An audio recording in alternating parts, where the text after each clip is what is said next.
안녕하세요. 저는 눈에 넣어도 아프지 않을 연년생 딸들 둘과 다정한 남편과 함께 살고 있는 40대 주부입니다. 남편 출근시키고 아이들 등교시킨 후 짬짬이 여러분들 사연 듣는 낙으로 살고 있어요. 여기서 듣는 사연들 대부분이 결혼을 통해 만나게 된 사람과의 갈등을 주로 다루고 있잖아요.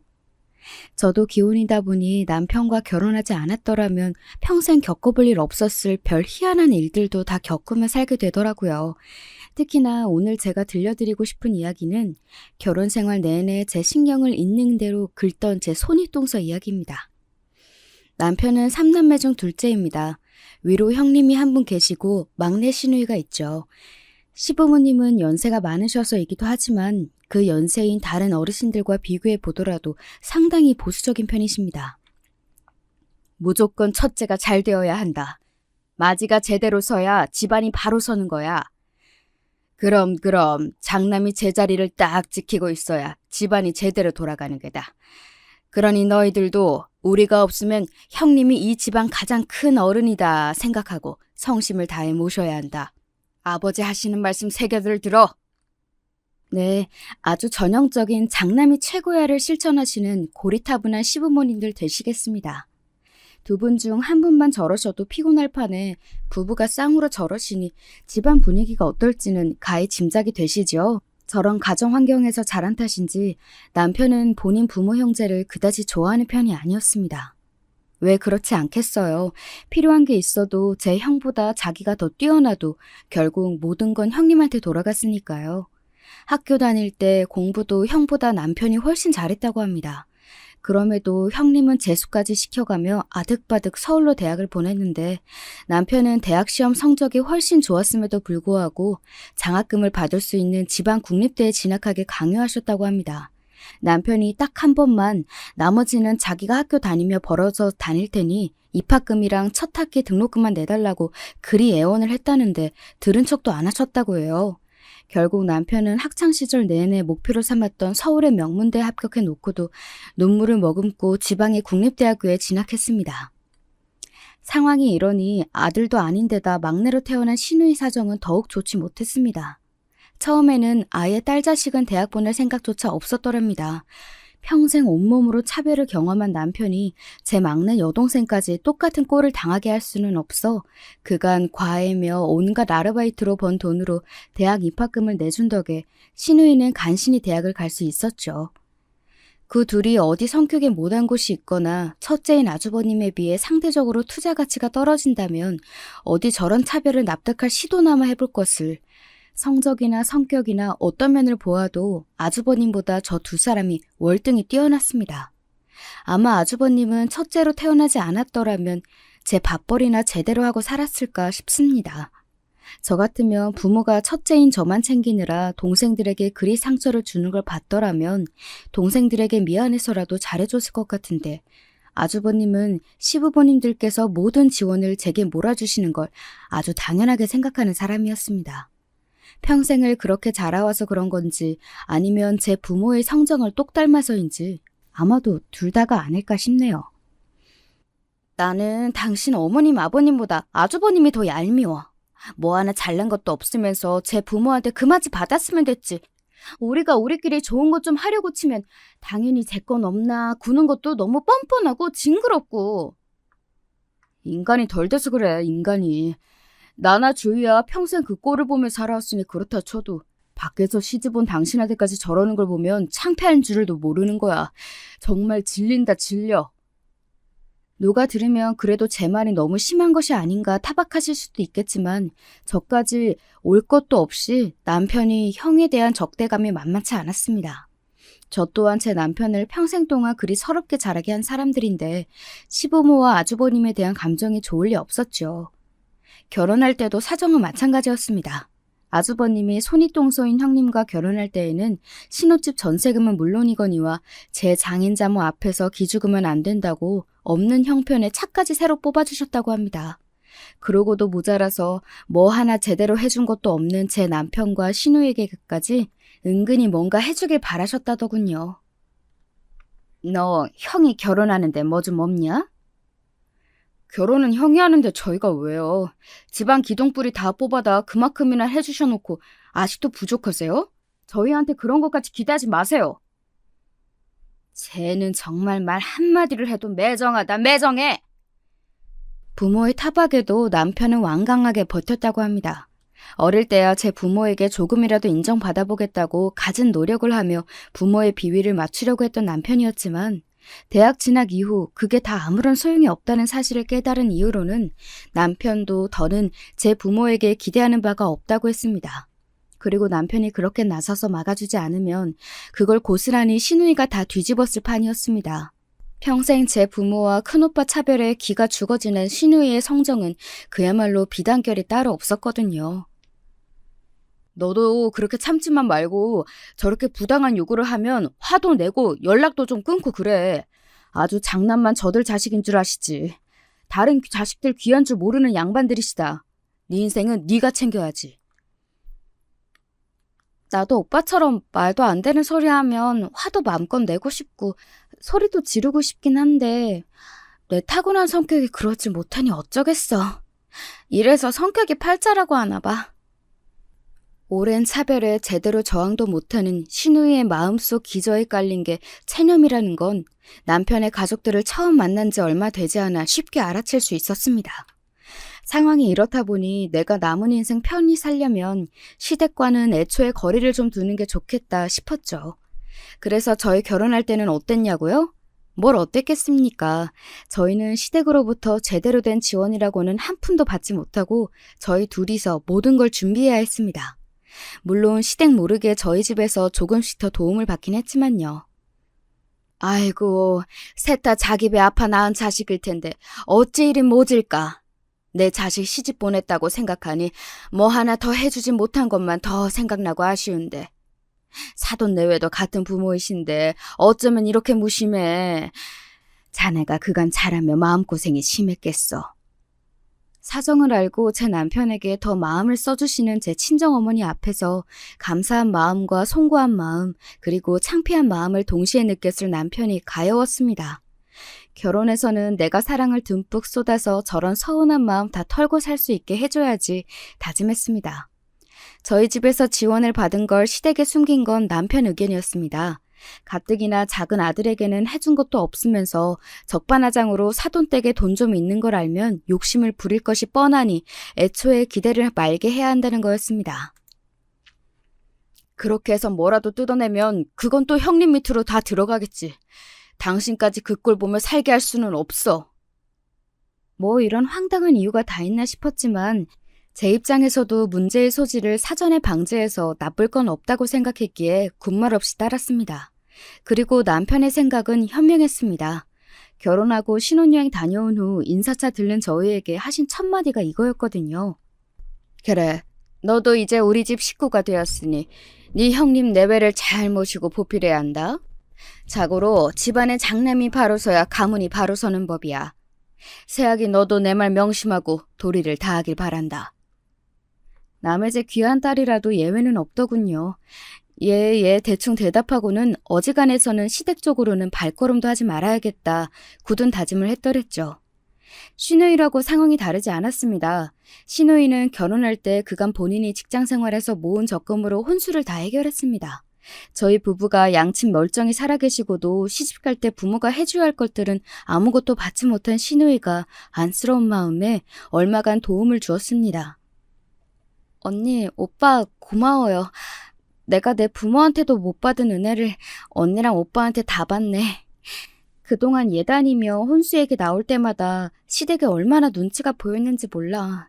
평생 그렇게 살아서 인이 박힌 줄 알았는데 결혼도 전부터 이렇게 차이가 나니 서러워서 눈물이 다 나더라고. 언니, 오빠, 내가 정말 평생 잘할게. 정말 고마워요.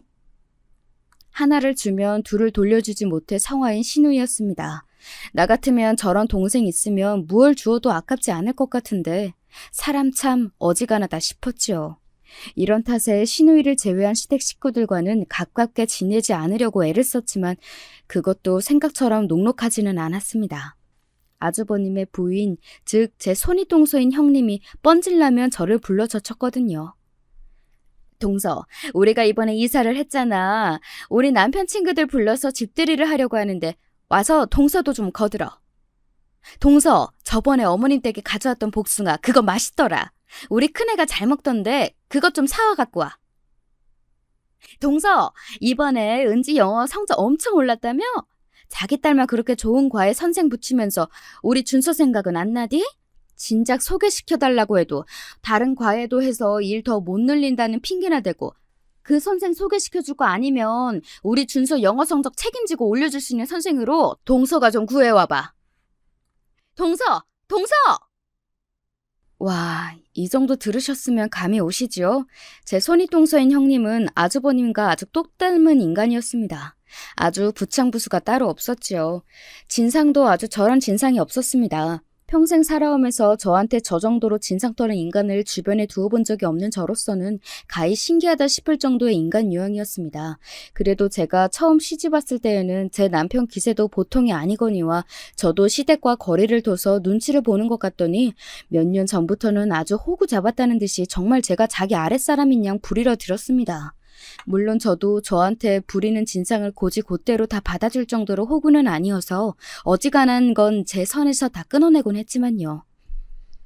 형님 아들인데 준서 성향이야 형님이 더 잘 아시겠죠. 아이한테 잘 맞는 선생 찾으려면 아이 공부 수준이나 성향이 잘 맞는 사람을 골라야 하는데 설마 숙모인 저보다도 잘 모르시는 건 아니죠? 몇 년을 저런 인간 성가신 연락 쳐내는데 이골이 나다 보니 동서를 살살 긁어가며 다루는 법도 어느새 익숙해지게 되었습니다. 아니, 나야. 그냥 좀 도와달라는 거였지 뭐. 어디 우리 아들 교육을 다 맡긴다는 것도 아니고. 네, 물론 그러시겠죠. 준서하고 좀 더 상의해 보시고 준서 더 잘 이끌어 주실 만한 분으로 한번 고민해 보세요. 건성으로 대답하면서도 좀 신물이 나더군요. 아무리 대초에 익숙해졌다 하더라도 애초에 저렇게 피곤하게 구는 사람이 없다면 겪지 않아도 될 일을 매번 겪다 보니 그것만으로도 피로감이 상당했습니다. 뭐하러 그 진상을 다 받아줘? 받아주면 고마운 줄 모르고 더 들러붙을 생각이 나는데 상대해주지 마. 제 형님과 다를 바 없는 형수를 남편이라고 고운 눈길로 볼 리가 없었죠. 동서 때문에 스트레스 받는 저를 보며 남편이 항상 하는 말이 저거였습니다. 그러나 저라도 제대로 할 말이 없는 건 아니었습니다. 누군 뭐 받아주고 싶어서 받아주나? 뻔질나게 전화하면서 내가 연락 좀 피하면 아주 전화통화에 불이 나는걸. 찾아와서까지 진상 부리는 꼴을 안 보려면 그냥 전화로라도 해결하는 게 그나마 나으니까 그러는 거지. 성질 같아서는 확 그냥 한 대 쥐어박아서 버렸으면 소원이 없겠어. 나이도 나랑 동갑이면서 얼마나 손이 싸는 대접을 받으려고 유난을 떠는지 볼 때마다 기가 차서 진짜. 네, 그렇게 저를 아랫사람 부리도 부리지 못해 안달인 동서는 저보다 고작 생일이 2달 먼저인 동갑내기였습니다. 그러면서 형님 대접은 어지간히 받으려고 들었죠. 당장에 시부모님부터 손윗동서 잘 모시라고 잔소리를 해대는 편이니 얼마나 신이 났겠습니까? 집안의 질서가 바로 서야지. 아랫사람은 아랫사람답게 윗사람을 공경해야 집안의 질서가 바로 서는 거다. 거참 어지간히 좀 해요. 누가 들으면 무슨 몇백 년 된 양반 집안인 줄 알겠구만. 쥐뿔도 아닌 집에서 말 같지도 않은 질서 같은 소리 하지 말고. 이제 남편은 시부모님의 지긋지긋한 윗사람 대접 이야기를 가만히 들어 넘기지 않았습니다. 사실 남편 입장에서는 참을 만큼 참았잖아요. 거기다 이 집안에서 가장 잘 나가는 건 저희 남편이었거든요.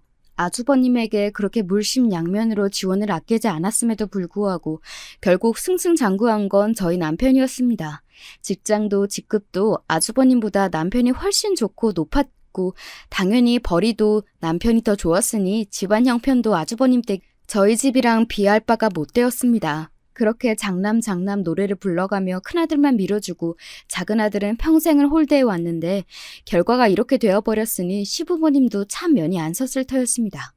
그렇다고 해서 그리 정성을 아끼지 않았던 큰아들이 시부모님께 감사한 줄 알고 살뜰히 대했느냐 하면 그것도 아니었습니다. 제 동생들은 뒷전이고 저만 챙기는 부모님에게 아주버님이 뭘 보고 배웠겠습니까? 당신들 큰아들이 세상 제일인 줄 알고 키우신 덕에 저밖에 모르던 아이가 저밖에 모르는 어른이 된 건 어찌 보면 당연한 일이었죠. 그러다 보니 자식들 도움이 필요한 일이 있더라도 시부모님 입장에서는 선뜻 손 내밀 수 있는 자식이 없었습니다. 큰아들이야 이제 제 가정 이루고는 제 식구들이나 중한 줄 알았지 부모가 이거 필요하다 저거 필요하다 소리는 은근히 못 들은 척하기가 일쑤였습니다. 동서라고 뭐 그리 달랐겠어요. 제 남편도 안 챙기는 시부모님인데 저라고 챙길 이유가 없었겠지요. 그저 형님 잘 모셔야 한다는 저한테 잔소리나 할 때나 필요했을 거예요. 그러자고 저희 남편한테 손을 빌리자니 바늘 하나 꽂히지 않을 제 둘째 아들 성정을 감당할 자신이 없으셨겠죠. 그래도 제 어미 아비인데 네 서방도 참 모질다. 어머니도 똑같이 배 아파 낳은 자식들인데 아주버님이 가장 예쁘셨을 거 아니에요? 부모도 자식한테 그런데 뭐 하나 받은 것 없는 자식이라고 부모한테 그런 맘이 안 들겠어요? 뭐 인간관계는 가는 만큼 오는 거죠. 아직도 미안한 줄도 모르고 제 서운한 마음이 앞서는 시어머니 앞에서 바른 소리를 하기는 마다하지 않았습니다. 듣기 고가오도 어쩔 수 없지요. 아무리 서운해도 그간 평생 받아온 남편의 상처에 비할까요? 처음 시집 왔을 때는 고지식한 시부모님 때문에 결혼 생활이 고될까 다소 걱정스러웠는데 오히려 결혼 후에 저희 가정에 충실하고 시댁과의 관계에 단호하게 대처하는 남편 덕에 시부모님 대하는 일은 생각보다 껄끄럽지 않았습니다. 나이가 드실수록 자식들 손 벌릴 일은 많고 잘나가는 자식은 어렵고 이제 이빨 빠진 호랑이가 된 마당에 발언권이 줄어드는 건 자연스러운 일이었으니까요. 제 생각에 동갑내기 손윗동서가 그렇게도 제게 손윗사람 대접을 들으려 드는 데에는 아무리 생각해도 그런 이유가 가장 큰 것 같았습니다. 자기가 보기에도 아주버님과 제 남편이 너무 차이가 났을 테니까요. 집안의 큰형이라고 시부모들이 떠받들고 있기는 하지만 사실 아주버님한테 볼 게 뭐가 있습니까? 지금 그만큼이나마 사는 것도 시부모가 해준 거고 제 손으로 자주 성가한 도련님은 좋은 집에 넉넉한 형편에 공부 잘하는 딸들에 언뜻 보기에도 동서와 제 처지가 차이가 나니 그나마 자기가 내세울 만한 건 손윗동서라는 제 위치뿐이었을 테니까요. 어머님 말씀이 틀린 거 하나 없어. 사람이 윗사람을 공경할 줄 알아야지. 아랫사람이 윗사람한테 할 말 따박따박하고 그런 거 밖에서 보기 얼마나 없어 보이겠어? 그게 다 집안 품격 떨어뜨리는 일이라고. 본디 이 집에서 태어나신 양반이라도 되는 것처럼 짐짓 금럼하게 말하는 동갑내기 동서의 꼴이 참 애잔했습니다. 요새 젊은 꼰대들이 그렇게 많다던데 그중에서도 동서가 최고였습니다. 꼴에 자존심은 있어가지고 남들이 들으면 비웃을 만한 저런 걸 가지고 제 자존심을 채워보겠다는 게 어찌 보면 좀 안 됐다 싶기도 했어요. 그러다 사달이 난 건 역시 자식 문제 때문이었습니다. 시댁 모임에 다녀온 지 얼마 되지 않아 우리 막내딸과 이야기를 나누다가 우연히 형님 댁 이야기가 나왔습니다. 엄마, 큰엄마네 집은 좀 이상한 것 같아. 나도 시집 올 때부터 그렇게 생각했단다. 속으로 그리 말하면 대꾸했습니다. 왜? 오빠들이 뭐라고 그래? 저번에 할아버지네 갔을 때 윤수 오빠가 그랬거든. 맨날 준서 오빠한테는 해달라는 거 다 해주면서 자기가 형한테 해준 거 나도 해달라 그러면 막 뭐라고 그런대. 이번에 시험 성적도 윤서 오빠가 훨씬 더 잘 나왔는데 준서 오빠한테만 갖고 싶다 하던 게임기 사주고 자기한테는 사주지도 않아서 형한테 빌려달라고 했더니 한 번 빌려주지도 않아서 자기 형 싫다고 막 그랬어. 윤서가 그런 소리를 해?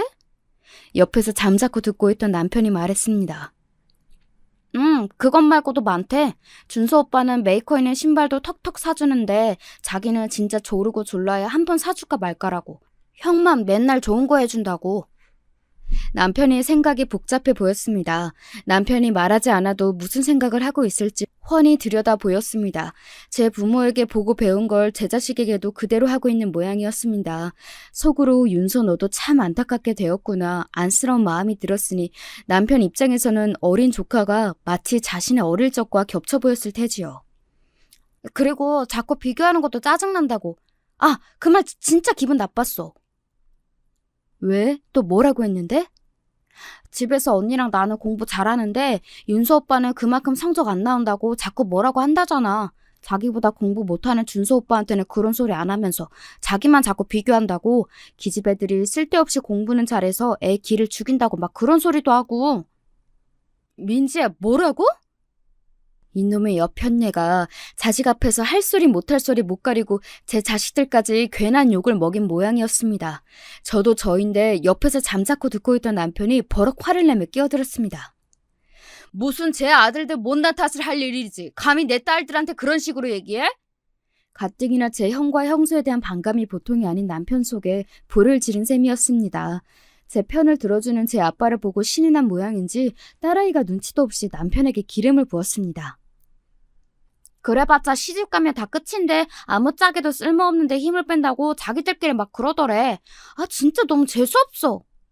그 말에 남편이 그만 폭발해버렸습니다. 당장에 아주버님 댁으로 달려가 뒤집어 엎을 기세인 남편을 겨우 달래놓고 딸아이를 살짝 흘겨보았습니다. 요 깍쟁이, 너 아빠 화나라고 더 그랬지? 그럼 그런 소리를 듣고 가만히 있어? 다음에 볼 때 아빠 손에 한번 아작 나보라지. 상상하니 벌써부터 고소하다는 듯한 딸아이 표정에 어이가 없으면서도 저도 부모인지라 아주버님 내외가 아주 괘씸했습니다. 자기들끼리야 무슨 말을 하든 어찌 알겠습니까마는 제 자식들 앞에서까지 조카 딸을 깎아내리지 못해 안달인 못 나빠진 내외가 정말이지 마뜩치 않았습니다. 그리하여 다음 가족 모임 날 남편은 시댁을 아주 제대로 뒤집어 엎어버렸습니다. 내 딸들 키우는데 보태준 것도 없으면서 기집애니 어쩌니 조카 욕을 해? 무서운 기세로 몰아붙이는 남편 기세에 아주버님과 동서 모두 혼비백산한 표정이었습니다. 형님 얼굴에 아차하는 표정이 지나가더군요. 아니 도련님, 저희가 무슨 말을 했다고. 내 형수하는 꼴이 마음에 들어서 지금까지 가만 보고 있었던 게 아닙니다. 그간 우리 애들 엄마고 애들이고 고깝게 군 거 내가 모를 줄 알아요? 한 번만 더 우리 애들 가지고 그따위로 입에 올리거나 우리 애 엄마 쓸데없이 불러내면 가만 안 둘 줄 알아요? 제 마누라가 동생에게 쥐잡듯 잡히고 있는데도 저한테 하는 말이 아니니 슬그머니 모른 척하고 앉아있는 아주버님 꼴이 참 한심했습니다. 형님도 마찬가지예요. 내 형님한테 할 말은 많지만 하다 보면 끝도 없으니 잠자코 있는 것뿐입니다. 내가 나 당하는 건 평생 참고 살았지만 내 가족 건드리면 형님이고 뭐고 앞으로 안 참을 테니 처신 똑바로 해요. 아니, 나야 그냥 이 사람 하는 말에 말 한마디 보탠 걸 가지고. 을이 참 대단하네요. 저런 걸 남편이라고 손윗사람이라 유세를 부리는 동서 신세도 참 어쩜 저리 서로에게 잘 맞는 짝을 찾은 건지 영혼의 동반자가 따로 없었습니다. 집안 꼴 아주 잘 돌아가네요. 그렇게 집안 바로 세우겠다면 자식들 편애하더니 고작 이 꼴 보려고 그러셨습니까? 이내 불똥은 쥐죽은 듯 계시던 시부모님께 튀었습니다. 당신들 업보의 집안에 하루도 바람잘 날이 없으니 뭐 들으실 말씀 들으신 셈이죠. 그 길로 남편은 저희들을 이끌고 시댁을 나섰습니다. 그리고 며칠 지나지 않아 전화를 받지 않는 제게 동서가 그거 그냥 집에서 우리끼리 한말 가지고 그렇게 사람을 무한하게 잡돌이를 하느냐. 뭐 궁시렁대는 문자를 보내왔으나 산뜻하게 무시했습니다. 정작 제 남편한테는 무서워서 못하는 소리를 만만한 저한테 하는 꼴까지 딱 형님다웠죠. 그러고는 당분간 시댁이며 동서며 불려다닐 일이 없어서 오히려 편했습니다. 요즘만 같으면 사는데 딱히 걸리는 일도 없겠다 싶은 간만에 평화로운 나날이었습니다. 제 며느리는 어려워할 줄 몰라도 아들 무서운 줄은 아시는 시부모님께서는 혹여 제 남편에게 이대로 팽 당할까 싶어 슬슬 눈치를 보며 다시 연락할 간을 보시는 모양이었습니다. 아무 힘도 없던 어린 시절 같았으며 당장에 내쫓길 일이 없겠지만 아무리 부모 자식 지간이라 하더라도 능력 있는 게 제 일이더군요. 매번 같은 일로 남편의 우라가 반복되는 상황이 계속되었지만 이제는 남편 성질대로 할 말 안 참고 속에 맺히는 것 없이 살 수 있게 되어서 다행이라는 생각을 했습니다. 며칠 잠잠하던 동서에게서 다시 전화가 왔습니다. 이번에는 또 뭘로 내 복장을 뒤집으려고 일어나 전화를 받기도 전에 가슴이 답답해졌지만 벌써 며칠이나 전화를 무시했으니 한 번쯤 받아줄 때도 됐다고 생각했습니다. 드디어 받네? 네, 무슨 일이세요, 형님? 우리가 뭐 무슨 일이 있어야 연락을 하나? 손윗사람이 여러 날 연락이 없으면 먼저 안부를 묻는 게 아랫사람 된돌이 아니야? 예, 혼장님 말씀 일장연설이 있겠습니다. 사람이 뭐 쉽게 바뀌겠습니까? 며칠 눈치 보는 척 하더니 그새 유효기간이 다 된 모양이었습니다. 제가 바빠서요. 형님, 용건 있으시면 하신 말씀 하세요. 이번에 우리 애들 외삼촌이 식당 개업을 하는데 공사 끝나고 어수선해서 아니 아직 엉망이야. 동서 어차피 집에서 노는데 나와서 청소도 좀 돕고 새로 개업하는데 뭐라도 좀 해주는 게 도리 아니겠어? 이 여편네가 진짜 돌았나. 하다 이제 제 수족 노릇도 모자라서 제 동생 한여 노릇까지 시키겠다는 겁니까? 간만에 우라통이 터졌습니다. 아주 무술이 부리는 상전도 저러지는 않을 겁니다. 형님, 정말 해도 너무하시네요. 제가 형님 아랫동서라니까 진짜로 형님이 마음대로 부려도 되는 사람인 줄 아시네요? 저도 저희 집에서 저희 부모님이 금이야 오기야 귀하게 키운 자식입니다. 형님한테 이따위 대접 받아도 되는 사람 아니에요, 저. 이 사람이 왜 이래? 어디다 소리를 질러 지금? 아니, 윗사람이 이 정도 말할 수도 있는 거지. 동서 진짜 쓸데없이 예민한 거 알아? 내가 진짜 아랫사람 무서워서 무슨 말도 못하겠네. 이런 경우는 없는 거야. 도리어 제가 버럭 역정을 내는데 진짜 기도 안 차더라고요. 더는 상대하고 싶지 않아 한마디 하고 전화를 끊어버렸습니다. 지금 하신 얘기는 못 들은 걸로 할게요. 그간은 애들 아빠 입장도 있고 형님 생각해서 들어드린 것도 있는데 앞으로는 이런 얘기하실 거면 굳이 연락 안 하셔도 돼요. 이만 끊습니다. 전화를 확 끊고 나서 생각을 곱씹으며 곱씹을수록 부하가 치밀어 올랐습니다. 아니, 쟤까짓 게 뭐라고 저를 이렇게 함부로 대합니까? 제 복장을 터트린 동서나 마찬가지로 진상인 아주버님, 그리고 저 둘의 진상의 원인 제공자인 시부모까지 싹 다 마음에 들지 않아 죽을 지경이었어요. 퇴근에 돌아와 혼자 속을 끓이고 있는 저를 본 남편이 자초지종을 듣고 열불을 내며 말했습니다. 그 집 종자들 인간 되기는 텄다 텄어. 예, 비정상인들 상대했다가 분통 터지는 건 정상인들 뿐이라고 했던가요? 오래 엮여 좋을 것이 없는 인간이었습니다. 그러게 진작 연락 받아주지 말라니까 뭘 또 그걸 받고 있어. 타박하는 남편 말을 귓등으로 들으며 내 언젠가 건수 하나 잡으면 제대로 피를 말려주리라 이를 부득부득 갈며 전의를 다졌습니다. 한바탕 서로 난리를 친 덕분인지 그러고 나서는 한동안 동서도 연락을 하지 않았습니다. 제발 이대로 좀 나한테서 떨어져라 싶었죠. 그러던 동서를 다시 만나게 된 건 아주 우연한 일이었습니다. 그날은 아이들이 새로 다닐 학원을 알아보느라 몇 군데 학원에 들러 학부모 상담을 받은 차였습니다. 조금 괜찮은 수업을 구하려다 보니 평소 다니던 곳보다 좀 멀리 나오게 되었어요. 종일 바쁘게 다닌지라 허기가 져서 인근 패스트푸드점에서 햄버거 세트를 하나 사서 허리 펴고 편하게 먹으려고 차 안으로 들어왔습니다. 편한 자세를 잡느라 운전석 시트를 뒤로 조정해가며 제끼고 있는데 차 안 유리를 통해 보이는 한 남녀의 모습이 눈에 들어왔습니다. 묘하게 익숙해 보이는 모습에 저도 모르게 몸을 앞으로 기울여 실눈을 뜨고 자세히 봤더니 웬 처음 보는 남자의 팔짱에 찰싹 달라붙어 거의 매달리시피 걷고 있는 여자는 세상에나 동서였습니다. 세상에나 맙소사 제 입에서 온갖 감탄사는 다 튀어나왔습니다. 제가 알기로 동서에게 남자 형제는 남동생 하나뿐이었고 그나마도 제가 안면을 익히고 있었습니다. 딱 보기에도 보통 사이로 보이지 않는 동서 옆의 남자는 제 데이터를 아무리 찾아도 나오지 않는 낯선 남자였죠. 슬슬 해가 넘어가기 시작할 시각이었지만 아직 해가 지지 않아 밖이 환했습니다. 저 옆편네가 간이 배 밖으로 나온 모양이다. 아주 미쳐도 단단히 미친 모양이지. 저쪽에서 제 차 근처까지 걸어오는 그 짧은 시간 동안 정말이지 별의별 생각이 다 머릿속을 스치고 지나갔습니다. 그 찰나의 순간에 이거 찍어야겠다는 생각이 번뜩 제 머리를 쳤습니다. 저는 황급히 스마트폰을 꺼내 남자와 동서의 모습을 동영상으로 찍었습니다. 동영상은 길지 않았습니다. 동서와 남자가 함께 한 건물 안으로 쏙 들어가 버렸습니다. 시선을 들어 간판을 확인하니 세상에 모텔이었습니다. 누가 들으면 아마 지어낸 거짓말이라고 했을 겁니다. 이렇게 시기적절한 타이밍에 이런 우연이 다 있나요? 살다 바람 피우는 현장을 제 두 눈으로 목격하게 되리라고는 단 한 번도 상상해보진 못했습니다. 하물며 동서라니요. 순간 마치 주마등처럼 그간 동서가 제게 손이 어른 행세를 하며 저질러온 수많은 만행이 눈앞을 스치고 지나갔습니다. 잠시 남자와 동서가 사라진 모텔 입구를 멍청하게 바라보다 동영상 재생을 종료했습니다. 확인차 재생해본 동영상 속 남자와 동서의 모습을 다시금 두 눈으로 똑똑히 담으면서도 이게 정말 현실이 맞나 싶더군요. 그 짧은 새에 저 둘을 찍어야겠다 생각하고 동영상으로 남긴 제 스스로가 놀라울 지경이었습니다. 어떻게 그 찰나에 그런 생각을 다 했을까 스스로 기특할 따름이었습니다. 동영상을 여러 번 확인하고 나니 비로소 상황이 머릿속에서 정리되면서 저도 평정을 되찾았습니다. 이렇게 좋은 건수를 잡았는데 그냥 얌전하게 곱게 넘어갈 줄 생각은 병아리 눈물만큼도 없었습니다. 먼저 남편에게 말을 해야 하나? 오늘 당장 아주머니 댁으로 쳐들어갈까? 온갖 계획들이 중구난방으로 쏟아져 내렸죠. 이윽고 저는 생각 정리를 마쳤습니다. 잠시 후 그새 해가 어둑어둑해진 사이 남자와 동서가 다시 모습을 드러냈습니다. 뭐가 그리 좋은지 동서 입이 귀에 걸려있더군요. 저는 차에서 내려 두 사람에게 다가갔습니다. 어머, 형님 아니세요?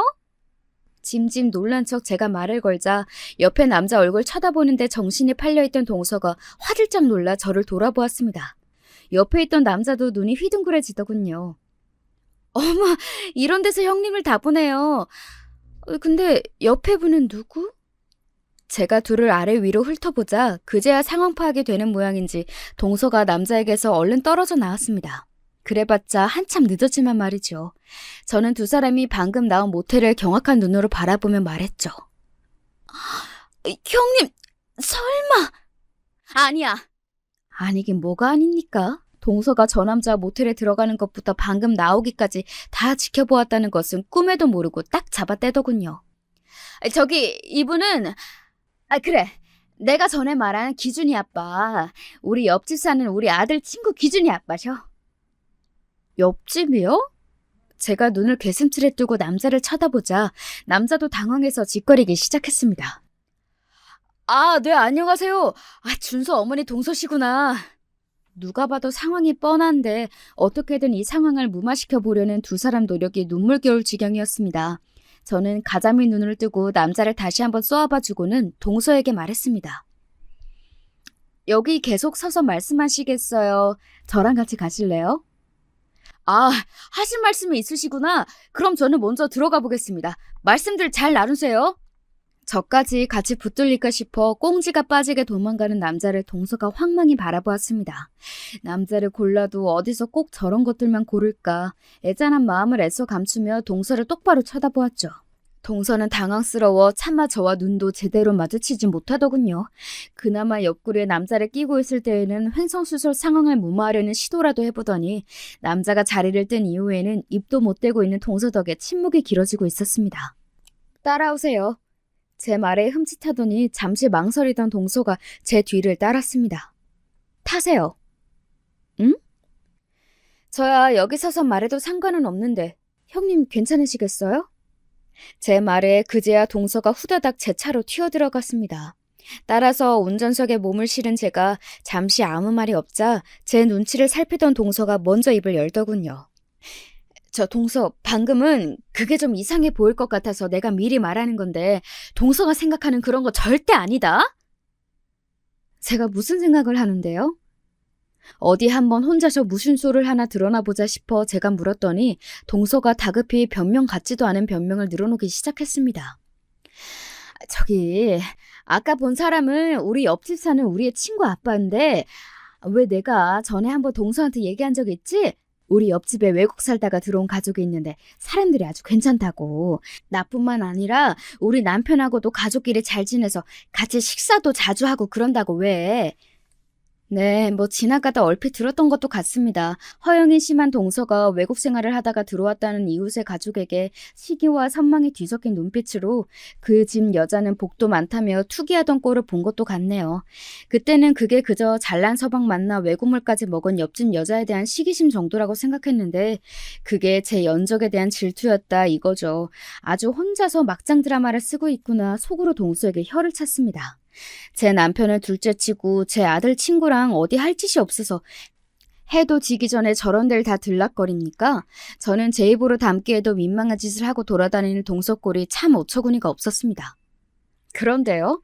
그러면 가족끼리 같이 볼 일이지 이런 데서 남자랑 단 둘이 나오는 게 무슨 뜻인지 설마 모르고 하시는 말씀은 아니시죠? 아니래도 그러네. 그러니까 저 사람이 외국 살다 와서 영어를 아주 잘하거든. 근데 우리 애들이 영어가 약하잖아. 그래서 나는 애들 교육 상담 차원에서 그래, 영어 배웠어, 영어. 이게 웬 뚱딴지 같은 소리입니까? 지금 저보고 옆집 남자를 따로 단둘이서 몰래 모텔에서 만나서 영어 공부하고 나왔다는 걸 변명이라고 짓거리고 있는 겁니까? 제가 너무 어리 빠져서 잠시 말문이 막혀 있는데 멍청하게도 그걸 제 변명이 먹히고 있다고 생각한 건지 동서가 두서없이 주절대기 시작했습니다. 그래, 이 시간에 마땅히 갈 데도 없고 동서처럼 괜한 오해할 수도 있잖아. 그래서 그런 거지 진짜 아무 일도 없었다, 응? 동서, 막 혼자서 이상한 생각하고 그러면 안 돼? 너무 당황한 나머지 제가 뭐라고 떠들어대는지도 못 알아먹는 모양이었습니다. 저는 잠시 어리 빠져 있다가 그만 저도 모르게 박장대소하고 말았습니다. 제가 정신을 놓고 웃음을 터뜨리자 동서 얼굴이 그만 사색이 되었습니다. 저도 이제 틀렸구나 싶었던 모양이었지요. 저는 급기야 배까지 움켜쥐고 깔깔거리기 시작했습니다. 너무 웃어서 눈물까지 날 지경이었습니다. 세상에, 형님 놀라긴 진짜 놀라셨나 보다. 내가 살다 이런 말 같지도 않은 소리를 듣게 될 줄이야. 나 형님 이렇게 재밌는 사람인지 오늘 처음 알았잖아. 웬일이니 진짜. 제 웃음소리가 도무지 잦아들 기미가 보이지 않자 이제 형님 얼굴은 숫째 죽은 사람 마냥 핏기가 다 빠져버리고 말았습니다. 그러더니 두 손으로 제 한쪽 팔을 부여잡고는 이제 거의 애원을 하기 시작했습니다. 동서! 외간 남자랑 단둘이 모텔에서 영어 과외를 해? 네 진짜. 내가 우리 형님 이렇게 공부 욕심이 많은 줄은 또 처음 알았네. 동서, 내가 잘못했어. 내가 이렇게 빌게, 응? 오늘 본 건 그냥 못 본 걸로 해주면 안 될까? 이거 알게 되면 나 우리 남편한테 맞아 죽어. 나 한 번만 살려주라, 동서, 응? 아니, 왜요? 아주버님한테도 아까 저한테 말한 것처럼 그렇게 말하면 되지. 아주 사람을 등신으로 봐도 정도가 있지. 아이고, 그걸 변명을 하고 내뱉고 앉았어. 형님, 내가 형님 말한 그대로 꼭 전해줄게요. 아주버님, 형님이 학구열이 정말 굉장하세요. 아주버님이 아주 좋아서 뒤집어지시겠어요, 형님. 건수 제대로 잡은 제가 쉴 틈도 없이 몰아붙이자 동서 얼굴이 실시간으로 지옥에 떨어진 사람 같았습니다. 나이도 같은 주제에 그렇게 사람 하나 타깃으로 붙잡아서 갖은 진상을 다 떨더니 하필이면 저한테 걸렸으니 저도 아주 죽을 맛이었겠죠. 그러든지 말든지 저의 아주 꿀맛이었죠. 동서, 내가 동서 시키는 건 뭐든지 다 할게. 그동안 나 때문에 많이 서운했지. 내가 앞으로 동서한테 진짜 잘할 테니까 제발 이번 일만 넘어가 주라. 어? 내가 진짜 이렇게 빌게. 어? 찔끔 눈물까지 짜며 제 앞에서 손이 발이 되도록 비는 동서 모습을 보니 고소했습니다. 하지만 저는 고작 이 정도로 만족할 생각이 없었습니다. 그간 제가 당한 게 얼마인데요. 그건 안 될 말이죠, 형님. 제가 알면서도 얘기를 안 하는 건 기만이잖아요. 잘못은 형님이 했는데 왜 저까지 형님하고 공범이 돼야 해요? 이거 감춰준 걸 알면 아주버님부터 아버님, 어머님까지 저까지 싹 잡아서 배신자라고 하실 게 뻔한데요. 왜 제가 형님 허물 감춰준다고 그렇게까지 해야 해요? 그럼 잠깐 시간이라도 벌어줘. 내가 책임지고 깔끔하게 해결할 테니까 그때까지만. 부부 문제는 부부끼리 해결해야 하잖아. 그렇지? 동서도 그렇게 생각하지? 내가 정말 동서 들어달라는 건 뭐든지 다 들어줄 테니까 단 며칠만이라도 기다려줘. 제발 동서. 뭐 동서가 바람났다고 배신감 느낄 아주버님이나 시부모님 문제는 저로서는 남일이긴 했습니다. 평소 언제 한 번이라도 살가웠던 적이 있었어야죠. 저는 짐짓 생각에 잠긴 신용을 하다 차분히 입을 떼었습니다. 형님 말씀대로 저는 이 문제에서 제3자이기도 하니 그러면 일단은 당분간만 기다려 드릴게요. 시간 길게는 못 드려요. 형님 입으로 직접 말씀드리고 두 분이서 제대로 해결 보세요. 은근슬쩍 넘어가시면 안 돼요. 고마워 동서. 내가 앞으로 진짜 잘할게. 그간 자기가 저한테 한 짓이 있는데 어떻게 저렇게 쉽게 넘어가 줄 거라고 생각하는 건지 이건 순진한 건지 멍청한 건지 구분이 안 될 지경이었습니다. 저는 속으로 코웃음을 치면서 이 기회를 어떻게 최대한 뽑아먹을지 머리를 굴리기 시작했습니다. 다음날 아주 드물게 제가 먼저 동서에게 전화를 걸었습니다. 통화 연결음이 얼마 울리지도 않았는데 동서가 곧장 전화를 받더군요. 동서 어쩐 일이야? 동서 목소리에 바짝 긴장감이 서려 있었습니다. 곳에 제가 말을 바꿔 제 남편에게 실토하는 건 아닐까 불안했겠죠. 저는 태연하게 말했습니다. 아, 네, 형님. 제가 드릴 말씀이 있어서요. 다름이 아니라 오늘 저희 집 창고 정리를 하려고 사람을 불렀는데 갑자기 개인 사정이 있다고 당일 취소를 당했네요. 아, 벌써 짐은 있는 대로 다 벌려놨는데 저걸 어쩌겠어요. 형님이 와서 좀 도와주시겠어요? 어? 왜요? 바쁘세요? 아니야, 아니야. 지금 바로 갈게. 금방 갈게. 동서가 불이 나게 전화를 끊었습니다. 네, 볼 것도 없이 제 거짓말이었죠. 사람을 부르긴 뭘 부르겠습니까? 이렇게 꽁지가 빠지게 달려왔줄 동서가 있는데 말이죠. 동서는 어떻게 그 거리를 이리 빨리 왔나 싶을 정도로 쏜살같이 저희 집으로 달려왔습니다. 평소 시댁에서 보거나 약속을 잡아도 항상 가장 늦게 거만한 태도로 등장하던 사람이 예전 하던 짓과 비교하면 달라도 이렇게 다를 수가 없었습니다. 수고스러워서 어떡해. 근데 제가 요새 손목이 안 좋아서 사람을 쓴 거거든요. 오늘 형님이 수고 좀 해주세요. 그렇게 저는 5만 가지 짐이 뒤죽박죽인 창고 안으로 동서를 안내하고는 유유히 발길을 돌렸습니다. 도대체 어디서부터 손을 대야 할지 모르겠다는 표정으로 황망히 서 있는 동서 뒷모습을 고소한 마음으로 한번 쳐다보고는 어디 한번 맛 좀 봐라 하는 심정으로 내버려 두었습니다. 그렇게 그날 하루 종일 동서는 저희 집 창고를 쓸고 닫고 짐을 정리해 놓고 그야말로 파김치가 되었습니다. 형님, 저희 애들 아빠 한약을 한차 하려는데 그 사람 체질에 맞다는 좋은 약재가 이 근방에는 없다고 그러네요. 아, 지방까지 가서 조달을 해야 한다고 하던데 시간 괜찮으시면 형님이 좀 구해다 주실 수 있으세요? 형님, 우리 민지 새 보습학원에 등록을 하려는데 그날 제가 다른 일정이 있어서요. 거기 학원생들 많이 몰려서 아침부터 미리 가서 줄 서서 기다려야 겨우 수강 좀 끊을 수 있거든요. 형님이 대신 가주실래요? 동서에게 시키는 잡심부름은 그날이 끝이 아니었습니다. 저는 5만 가지 이유를 다 갖다 붙이며 그간 동서에게 당한 짓을 그대로 돌려주었습니다. 처음에는 그저 천지분간 못하며 제가 시키는 대로 무수리 마냥 고개를 조아리던 동서도 이런 일이 반복되기 시작하자 차츰 제 성질머리가 돌아오기 시작했습니다. 아니, 그렇게 사람이 몰리면 그냥 근처 학원으로 보내던가 하지. 형님, 뭐라고요? 아니, 간다고, 가. 미처 못된 성질머리를 감추지 못하고 말투에서 처음과는 다른 반응이 나오는 걸 보면서 계획대로 되고 있구나 싶었습니다. 저 성미에 조만간 터질 때가 되었다고요. 아니나 다를까 제가 또다시 전화를 걸자 전에 없이 동서 목소리가 의기양양했습니다. 아주 건수 하나 잡았다고 신났지? 내가 언제까지 너한테 당해줄 줄 알았어? 그게 무슨 말씀이세요, 형님? 형님이 다 해주신다고 하셔서 저는 부탁을 드린 거죠. 형님이 거절하셨으면 저도 알아들었을 거예요. 이게 어디서 빤히 보이는 여우짓이야. 야, 거기 모텔 앞이라 CCTV도 없어. 너한테 있는 건 그 조동아리뿐인데 내가 아니라고 우기면 네가 뭐 어쩔 거야? 어?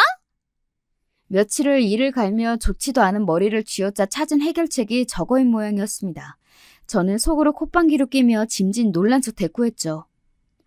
형님, 이건 약속이 다르죠. 스스로 말씀하시고 해결 보시기로 저랑 약속하셨잖아요. 대체 어쩌려고 이러세요?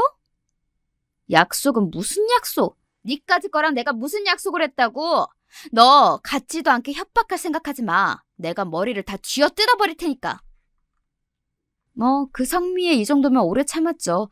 저는 그날로 곧장 온 시댁 식구들에게 소집 문자를 보냈습니다. 동서에게는 가장 늦게 문자를 보냈어요. 이미 시댁의 아주버님과 시부모님, 저희 남편과 시누이까지 모일 사람들은 다 모였습니다. 뒤늦게 동서가 얼굴이 사색이 되어서는 헐레벌떡 뛰어들어왔습니다. 제가 이렇게 빨리 움직이리라고는 생각을 못한 모양이었습니다. 네가 진짜... 지금 누구 보고 너라고 하는 겁니까? 형수, 말 조심 안 해요? 가뜩이나 당황한 동서가 제게 하대하는 걸 듣고 제 남편이 한 소리하자 그만 그대로 쪼그라들었습니다. 저는 짐짓 슬픈 표정으로 모두에게 말했습니다. 저 이걸 어떻게 말씀을 드려야 할지 몰라 망설였는데 계속 저 혼자 끌어안고 있는 건 아니다 싶어 말씀드려요. 사실은 얼마 전에 형님이 다른 남자랑 있는 걸 봤어요. 그 말에 그 자리에 있던 모두가 얼어붙었습니다. 특히 아주버님 멍청한 표정이 아주 압권이었어요. 저는 다시 안타깝다는 표정으로 말을 이었습니다. 진작 말씀을 드려야 했는데 죄송해요. 저도 어떻게 말씀을 드려야 할지 눈앞이 깜깜하기도 하고 특히 형님이 너 이거 말하면 정말 죽여버리겠다며. 잠시 혼이 나가 있던 아주버님이 갑자기 미친 사람처럼 눈을 희버덕거리며 동서를 쏘아보았습니다. 동서가 기겁을 하며 도리지를 치더군요. 아니야, 아니야, 여보. 당신 설마 저 말 믿는 거 아니지? 저 미친 개 거짓말을! 말이 끝나기도 전에 제가 몇 시간 전 동서와의 통화 녹음 파일을 재생했습니다. 이게 어디서 빤히 보이는 여우짓이야? 야, 거기 모텔 앞이라 CCTV도 없어. 너한테 있는 건 그 조동아리뿐인데 내가 아니라고 우기면 네가 뭐 어쩔 거야? 형님, 이건 약속이 다르죠. 스스로 말씀하시고 해결 보시기로 저랑 약속하셨잖아요. 대체 어쩌려고 이러세요? 약속은 무슨 약속? 니까지 거랑 내가 무슨 약속을 했다고? 너 같지도 않게 협박할 생각하지 마. 내가 머리를 다 쥐어뜯어 버릴 테니까.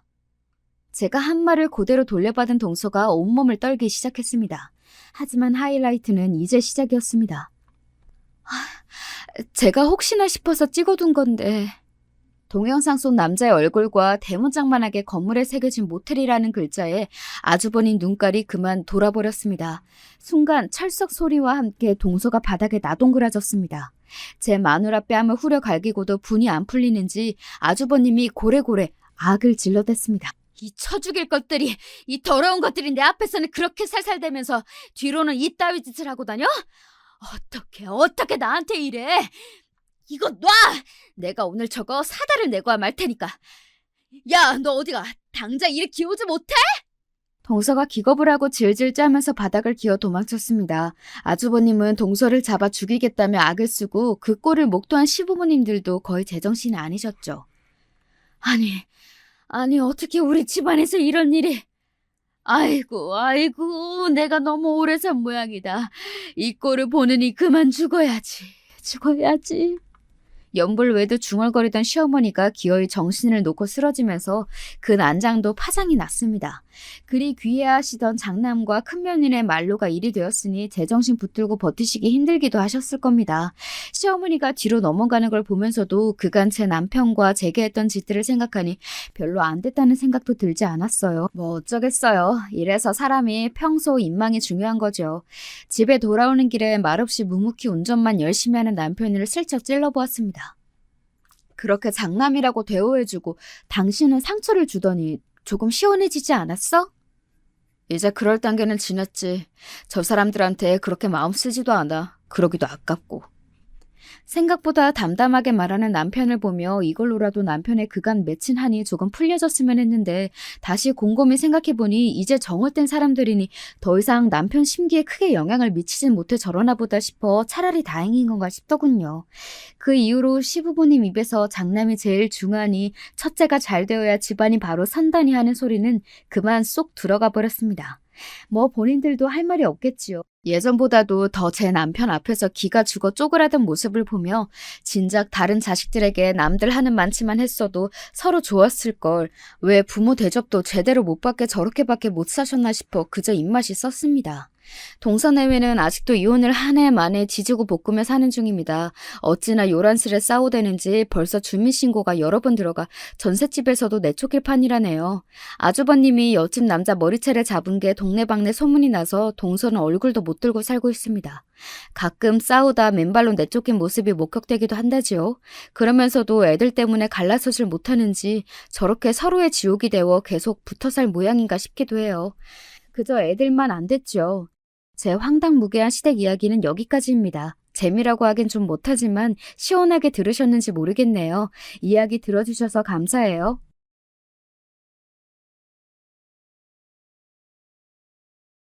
안녕하세요. 여기는 이제 70대가 된 저와 비슷한 세대의 분들이 많으실 것 같은데요. 대부분 배우자가 없는 경우가 꽤 될 것 같아요. 헌데 저 같은 경우는 꽤 일찍 배우자를 보냈거든요. 6, 70까지 같이 아웅다웅 살다가 늦게 배우자와 이별하는 분들의 기분을 저는 늘 궁금해했어요. 그렇게 늦게 이별하신 분들은 아쉬움이 없으실까요? 제 얘기를 해보자면 전 30대 후반에 남편을 먼저 보냈답니다.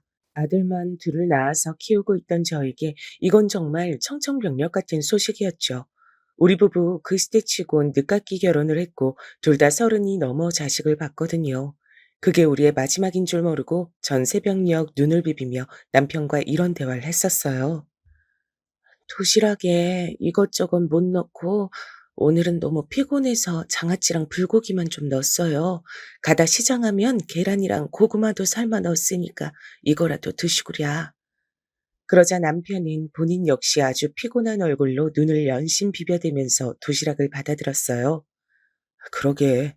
지금 뭐 입맛도 없네. 계속 밤에 일하고 새벽 나가길 반복하니 원. 어제는 국수나 겨우 하나 먹고 움직였지 뭐야. 암튼 다녀올게. 남편은 당시 건설업 쪽에 있었는데 일이 불규칙적이고 현장에서 사건, 사고도 많은 편이었어요. 이후로 제가 아들 녀석이 그쪽 일을 한다면 아주 기를 쓰고 바닥에 누워 말렸었더랬죠.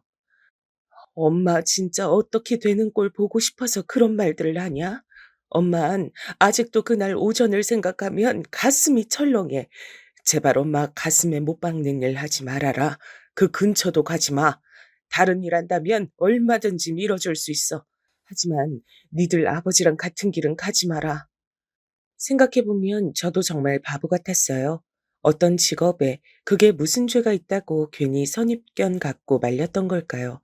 사실 남편은 직업과는 상관없이 그저 밀려드는 업무와 피로가 겹쳐 당한 사고였어요.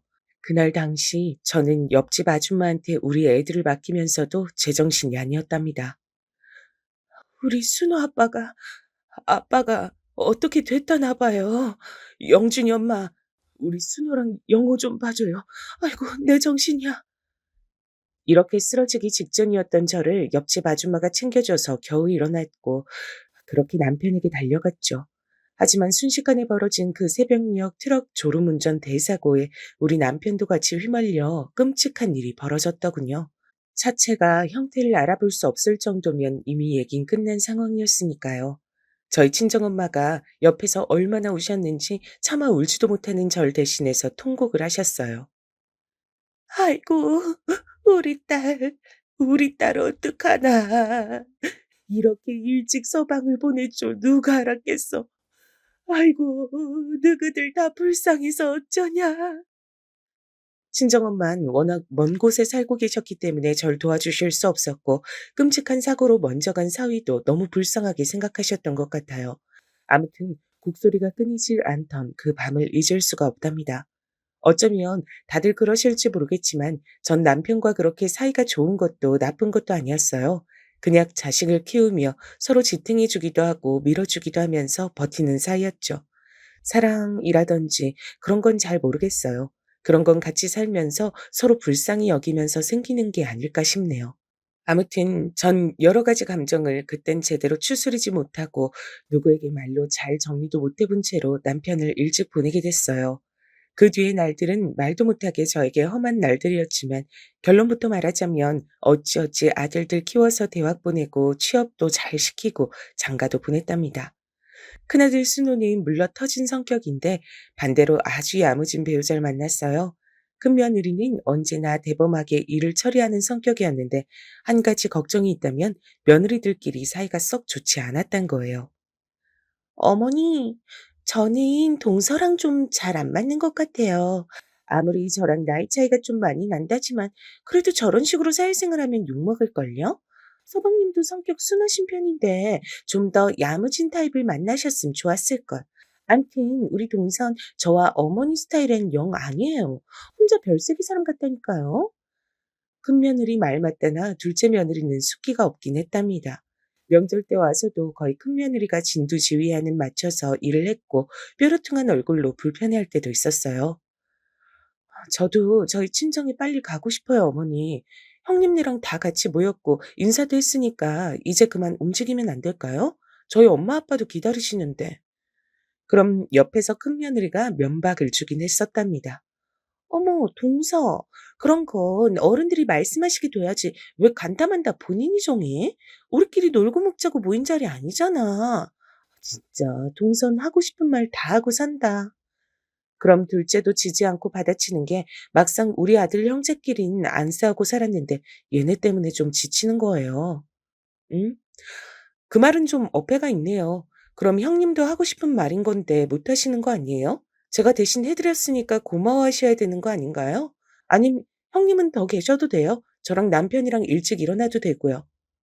이렇게 분위기가 흘러가니 둘이 매번 으르렁거리고 저와 아들 둘은 중간에서 눈치를 봐야 했어요.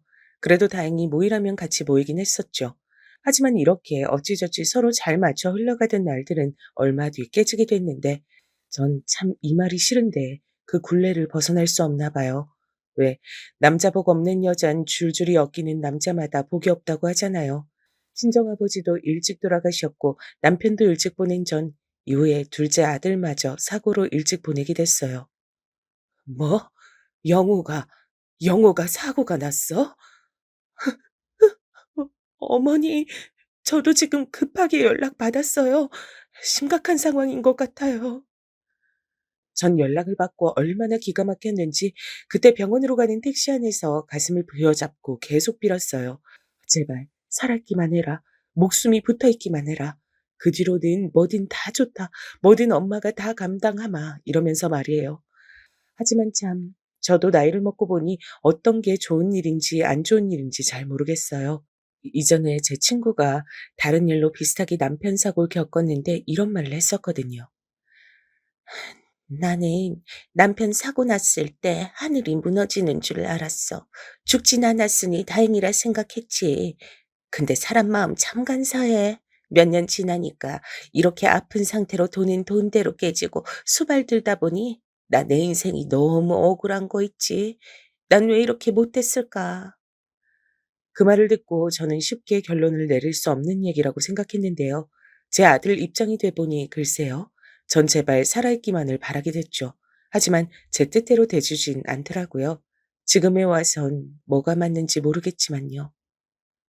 영호, 우리 영호, 세상에 하늘도 무심하시지. 어떻게 그렇게 지 아빠처럼 바로 데려가시냐. 제 둘째 아들 영호는 다 같이 일어난 큰 교통사고에서 가장 먼저 목숨을 달리했음을 알게 됐죠. 당시 울다가 기절하다시피 했던 둘째 며느린 겨우겨우 절 위로하며 달랬답니다. 어머니, 그래도 이 사람 고통을 그렇게 크게 느끼진 않았을 거 아니에요. 그것만이라도 생각하시고 조금만 힘을 내보세요. 정말 오죽 위안을 받을 구석이 없었으면 그거라도 붙잡아가며 매달려가면서 일어섰던 것 같아요.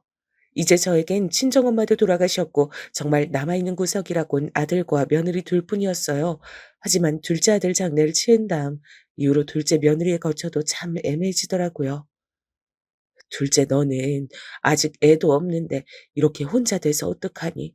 그래도 난 30대 후반에 남편 보냈지. 넌 20대 후반에 결혼도 일찍 한 애가 요즘 세상에 과부가 웬 말이야. 저의 이런 말에 둘째는 아무 말도 긍정도 부정도 하지 않았어요. 마침 명절을 가까이 맞대고 있던 시기라 우리 집엔 다 같이 모여들어 있었는데요. 분위기는 참 축축 처지고 안 좋았답니다. 근데 다들 헤어지고 난 다음 마지막까지 남아있던 큰며느리가 입을 열더군요. 저기 어머니, 사실 좀 저도 고민 많이 하고 들은 얘기인데요. 진즉 말씀드리고 싶었는데 진짜 많이 생각하고 전하는 거예요. 뭔데 그렇게 심각한 얼굴로 그러냐. 나 숨 좀 쉬게 해줘라. 아직도 마음이 힘들어 죽겠어. 그런 저에게 한껏 눈치를 보던 큰며느리가 꺼낸 얘긴 생각보다 꽤 의외였고 충격적인 내용이었어요. 음, 서방님 그렇게 되시고 사실 그전부터 말씀드릴까 했는데 이제 시기가 되지 않았나 싶어서요. 동서에 대한 얘긴데요. 제가 볼 때 동서는 좀 저기 보니까 아기를 말이에요. 일부러 안 가지려 했더라고요. 그 말에 저는 눈이 번쩍 띄어 왜 그런가 싶었어요. 안 그래도 둘째 아들과 며느린 나이 차이가 좀 났거든요. 어린 며느리를 들인 셈이라 애긴 크게 재촉하지 않았어요.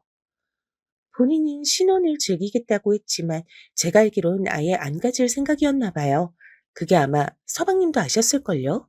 자긴 싫다고 이 집 씨를 남기기 싫다나? 그렇게 말을 하길래 저도 엄청 놀랐어요. 뭐? 아니, 왜? 그렇게까지 말할 일이 뭐가 있냐, 걔한테? 그게 동서가 좀 자잘하게 불만이 많았던 모양이에요. 아시다시피 동서 친정도 여유 있는 집은 아니고 나이 좀 있는 남편한테 일찍 시집 보낸 것도 얼른 형편 피워서 편하게 살고 싶었던 것 같아요. 근데 저희 집에 비해서 자기는 작은 신혼집 사줬다고 주변에 알리기 창피하다 그러더라고요. 여기까지 듣는 중 평소 그냥 무뚝뚝하고 퉁명스럽다고만 생각했던 둘째한테 그런 모습이 있었는지 처음 알았어요. 아니, 무슨 그런, 난 처음 듣는 얘기구나. 너무 갑작스럽다. 뭐가 그렇게 불만이라니? 아휴, 그러게 말이에요. 게다가 그건 둘째치고 서방님이 안 계신다고 너무 이쪽도 안 들어보는 느낌이에요. 동서야 워낙 시댁 일에 관심이 없었지만 남편 먼저 보냈으니 더 연이 끊겼다고 생각하는 것 같더라고요. 제가 이번 명절 때 같이 하자니까 싫다고 대놓고 말하고 아마 동서도 슬슬 혼자 살 준비를 하지 않을까요? 그렇게 들어보니 그런 것 같기도 하고 어차피 둘째는 그 해를 넘기지 않고 내보낼 생각은 하고 있었죠. 하지만 저런 얘기를 들어보니 마음이 좋진 않더라고요. 그래서 말인데, 어머니, 지금 집에 혼자 계시기 너무 적적하시잖아요. 아들들, 드나들고 하니 큰 집 얻으셨던 건데, 저도 남편이랑 요 근래 한참 상의하고 결정한 건데요. 애들한테도 말해서 서로 동의를 하긴 했어요. 음, 저희랑 같이 사시는 거 어떠세요? 저는 순간 눈이 번쩍 뜨여 대답을 하지 못했어요. 말이야 너무 고맙지만 그게 선뜻 그렇게 결정해서 들어갈 순 없으니까요. 큰며느리가 싹싹하고 밝은 성격이기야 하지만 같이 사는 건 또 다를 텐데 고민이 많아지더라고요. 저희 집에 방 하나 비워두면 되니까 너무 걱정하지 마세요. 이제 애들도 어느 정도 커서 자기들 방만 있고 생활 있으면 신경도 안 쓰고 어른 누가 더 계신다 한들 상관없을 거예요. 게다가 큰애는 미국 유학도 생각하고 있고 조만간 방 하나도 더 비게 될 거니까 여럿이서 지내는 데는 전혀 문제 없어요. 저는 우선 생각 좀 해보겠다고 했는데 한 일주일쯤 지났을까요? 둘째 며느리가 저한테 연락을 해왔죠. 직접 찾아온 것도 아니고 전화로 이렇게 말을 하더라고요. 어머니, 저 사실 친정엄마 몸이 많이 안 좋으셔서 제가 좀 챙겨드려야 할 것 같아요. 그리고 남편이랑 같이 살던 집도 이제 정리를 해야 될 것 같아서 어머니가 사주신 집이니까 어떻게 해야 될지 여쭤보고 싶어서요. 이 말인즉슨 자기도 이제 이 집에서 나가 별개의 삶을 살겠단 거였어요. 친정 사정도 있다지만 겸사겸사 다 그쪽으로 이어지는 말이었으니까요. 사실 큰며느리로부터 그런 찝찝한 얘기들을 다 듣지 않았다면 흔쾌히 보내줬을 텐데 어쨌건 저는 알겠다고 하고 마무리 지었답니다.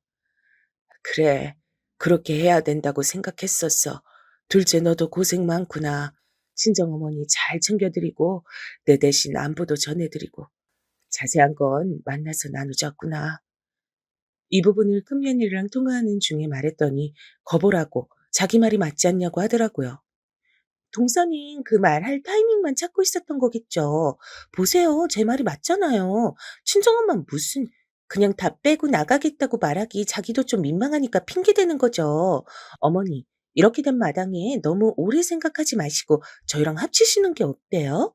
저 이미 이것저것 필요한 거 다 알아봤어요, 어머니. 이렇게 되어 저는 기존에 살고 있던 집을 팔게 되었고요. 저와 아들네 부부, 그리고 손주들까지 같이 살 만한 집을 찾다 보니 새로운 동네로 이사를 가야 했답니다. 구구절절 꼼꼼하게 큰며느리가 다 알아보고 알려줬죠. 이쪽 부분이 학군도 좋고 오랫도록 저희랑 애들 보면서 같이 사시기 좋으니까요. 그리고 어머니 연세 있으시니까 이제 대학병원 근처에서 지내는 게 좋아요. 그전에 계셨던 집은 다 차 타고 움직여야 하는 동네였잖아요. 이쪽으로 나오시길 잘하신 것 같아요. 그래서 저도 흔쾌히 수락을 했고 이후로 같이 사는 생활이 시작됐답니다. 우선은 큰 손주가 한창 공부해야 될 때였기 때문에 저도 귀여운 손주들의 앞날을 생각해서 맞추게 됐죠. 그렇다면 이후의 생활은 어땠냐고요? 적어도 뭐랄까, 이때 이후에 1년 동안은 큰 문제가 없었어요. 그러니 저도 아무것도 모른 채 모든 걸 다 맡긴 채 태평하게 지내고 있었겠죠. 이게 무슨 말이냐면 이후로 저에게 엄청난 신변의 변화가 일어났거든요. 전 제가 오래 살았던 그 낡은 아파트와 아이들과 살림을 합치기 위해 처분했던 그 꼬마 빌딩까지 훗날 그렇게 사무치게 그리워서 울게 될 줄 몰랐어요. 여기서 제가 한 가지 말씀을 드리고 싶은 건 가급적 관짝 닫을 때까지 자식도 믿지 말란 말씀 드리고 싶네요. 제가 그 피해자 중 한 명이니까요. 사실 이후로 1년간은 조용히 모든 게 무던하게 흘러갔어요. 큰애들은 해외 업무가 많은지라 집에 잘 없기도 했고요. 큰 며느리는 자기 자식들 공부 때문에 맨날 어디 쫓아다니고 중간에 일도 하고 어쩌고 하면서 얘네들과 마찰은 없었죠. 그런데 그해 겨울쯤이었을까요? 큰며느리가 갑자기 얘기를 꺼내는 거예요. 저기 어머니, 음, 저희 이번에 진우 학교 때문에 많이 알아봤는데 원래는 진우만 보내려고 했었거든요. 근데 아무리 애아빠 출장이 그쪽이 많다고 한들 가족이 같이 가는 거랑 따로 사는 건 틀리니까 어떻게 생각하세요? 저희랑 같이 미국 가시는 거요. 미, 미국? 내가, 내가 같이 가야 하는 거야? 그런데 어쩔 수 없어서요. 어머니 여기 혼자 계실 순 없잖아요. 어머니만 계시게 할 수는 없다고 애아빠도 그렇게 말하고. 가서도 저도 적응하느라 계속 바쁘긴 하겠지만 어머니도 그때같이 쉬엄쉬엄 다니시면서 현지 분위기 익히시면 되죠. 한인 커뮤니티도 잘 돼 있는 곳으로 가려고 해요. 그러면서 큰며느리는 몇 가지 자기가 조사해 온 것들을 설명해 주고 팜플렛이니 뭐니 여러 가지 보여주긴 했어요. 근데 저만 그런 걸까요? 이 나이에 벌컥 해외로 떠나 게다가 안 그래도 저의 세대 기준으로는 어렵고 무섭게 생각하는 영어권 나라에 제가 필요하지 않은 이유로 가 있다는 게 말이 될까요? 하지만 이런 걸 누군가에게 상담하고 싶어도 이미 거처를 애들 맞춰서 옮긴 제 입장에선 그럴 만한 사람도 없었어요. 시간이 지나면서 평소 말도 별로 없고 늘 바쁜 큰아들도 한마디 하더라고요. 엄마, 이 사람 말 듣고 그냥 같이 가시 그래. 혼자 여기 있어서 뭐 할 거야? 아무도 챙겨줄 사람이 없잖아. 가서도 그렇게 무서워할 거 없어. 나랑 집사람이랑 진우랑 민우 싹 다 영어 되는데 뭐가 걱정이야? 난 기러기 아빠랑 못 살아. 그렇게 하면 엄마랑 여기 남아서 살 수도 있겠지만 아무튼 이 사람 믿고 맡겨봐 엄마. 제가 너무 결정을 못 내리니 이렇게 아들에게까지 설득권이 넘어간 것 같은데 다시 봐도 제가 참 잘못한 것 같긴 해요. 이때 떠밀려서 어영부영 가는 쪽으로 얘기가 정해졌으니까요. 하지만 아무리 온 가족이 움직이는 상황에서 바쁘다고 하지만 큰며느리도 많이 예민해져서인지 저랑 이때부터 마찰이 생겼어요. 어머니, 저 지금 진우 때문에 학교 수속하고 너무 정신없는데 그런 거 일일이 물어보시면 답을 다 해드리기가 어려워요. 이게 5명 다 같이 옮겨가는 게 보통 일이 아니어서요. 그리고 어머니도 수속하실 거 있으시니까 제가 조만간 다시 알려드릴게요. 지금은 너무 바쁜데 궁금하신 거 나중에 알려드려도 될까요? 이렇게 말투가 차가워진 며느리를 보면서 정말 내가 따라가는 게 맞는 건지 일순간 의문이 들더라고요. 하지만 저도 기본적으로 알아야 하는 게 있으니 시간이 지나 물었고 급기야 저도 이렇게 말하게 됐어요. 이렇게 자꾸 복잡하고 큰일 앞두고 물어보고 싶은 것도 못 묻고 눈치만 보느니 안 가는 게 낫겠다. 니들끼리만 가고 난 다 물러줘. 혼자 알아서 살 테니까. 그러자 큰며느린 이 말에 움찔했는지 다시 절 달래더라고요. 어머니, 참, 왜 이러세요? 제가 잘못했어요. 어머니도 궁금하신 거 많으실 텐데 제가 너무 정신이 없었나 봐요. 그리고 이제 와서 안 가신다고 하면 저도 곤란해요. 이미 이 집 내놓고 어쩌고 해서 짐도 다 붙이고 있고 그쪽으로 돈도 엄청 들여서 일을 꾸리고 있는데 그렇게 감정이 앞서신 소리만 하시면 저도 힘들죠. 제가 급한 불 끄고 좀 바르드릴게요. 하지만 이렇게 달래는 것도 아닌 것도 못한 말을 듣고 전 날짜가 다가올수록 나날이 마음이 편치 않더라고요. 와중에 아들은 또 먼저 미국으로 나갔어요. 엄마, 내가 먼저 가서 집도 좀 보고 상황을 봐야 될 것 같아. 엄마가 이 사람이랑 얘기 잘하고 애들 잘 데리고 들어오면 될 것 같아요. 나도 맨날 동료들 떠나는 것만 봤지 가서 내가 할 일이 많을 거야 아마. 가뜩이나 평소 소통이 많지 않은 아들마저 이렇게 나갔고 결국 점점 비어가는 집안에 저와 며느리 둘만 남았는데요. 갈수록 우리 사이는 불편하고 세상 어색해져 가더라고요. 저한테 직접적으로 뭐라 하진 않지만 마치 들으란 듯이 한탄하는 소리들이 있었어요. 참 많이 당황스러웠습니다. 진우야, 빨리 나와서 너도 좀 이거 정리해. 미국 나 혼자 가니? 너 때문에 다 이렇게 하는 건데 왜 이 집에서 일하는 건 나 혼자뿐이야? 다들 나한테만 와서 귀찮게 물어대고 진짜 짜증나 죽겠어. 그놈의 자식이 뭐라고 진짜. 빨리 와서 네 몫은 네가 해. 큰며느린 큰손주에게 화를 내고 있었지만 사실상 저한테 화내는 거나 마찬가지였죠. 그러니 집 분위긴 뒤숭숭하고 전 하루하루 가시방석이었어요. 하지만 믿고 기댈 데가 여기밖에 없으니 엄마만 믿고 태어난 아기가 아무런 환경에 놓여 있는 거나 똑같았죠. 그러던 중에 슬슬 집 정리를 마무리하게 됐고 손주들은 사춘기랍시고 저랑 말도 잘 안 하고 퉁명스러우니 전 이 집에서 점점 말이 줄어들게 됐답니다. 와중에 큰며느리는 정말 필요한 얘기만 전달했고요. 생각해보면 사람이 이렇게 밑도 끝도 없이 맞춰주면 더 만만하게 보는 것 같아요. 저기 어머니, 여권은 준비되셨을 거고 나머지 필요한 건 제가 또 말할게요. 애아빠랑도 지금 연락이 다 되다 말다 해서 이 사람 진짜 왜 이렇게 전화를 안 받아요? 저한테 일 맡겨놓고 말이에요. 아, 그러게. 그래, 네가 고생이 많겠구나. 얘기 좀 잘 해보지 그러냐. 저도 모르게 움츠러들어 아들에 대한 며느리의 불평을 듣고 있어야 했죠. 그런데 날짜를 맞추고 있는데 정말 제 집 말고는 아무것도 얘기를 안 해주는 거예요. 계속 날이 서 있는 큰며느리와 손주들과 함께 어찌저찌 차를 타서 공항으로 이동하게 됐어요. 그리고 그때부터 두 번 다시 떠올리기도 힘든 그날의 사건은 시작되고 말았답니다. 어머니, 여기 있으시면 저랑 애랑 가서 짐 좀 붙이고 필요한 거 받아올게요. 넓어서 또 떨어지면 만날 때 헤매니까 여기 일단 계세요. 그래서 전 빠르게 다시 물어봤습니다. 아, 그래. 근데 나도 같이 가 있어야 되는 거 아니냐? 여기 너무 넓고 정신없는데 무슨 비행기를 타야 하는 거냐? 그러니 큰며느리는 아주 짜증스럽게 대꾸를 하는 거예요. 아이, 참. 아직 탑승권도 안 받았고 저도 무슨 편인지 몰라요. 가서 받아올 테니까 기다리시라고요. 저 지금 밥도 못 먹고 커피도 못 마셔서 뭔 정신인지 모르겠어요. 진우야, 빨리 따라와.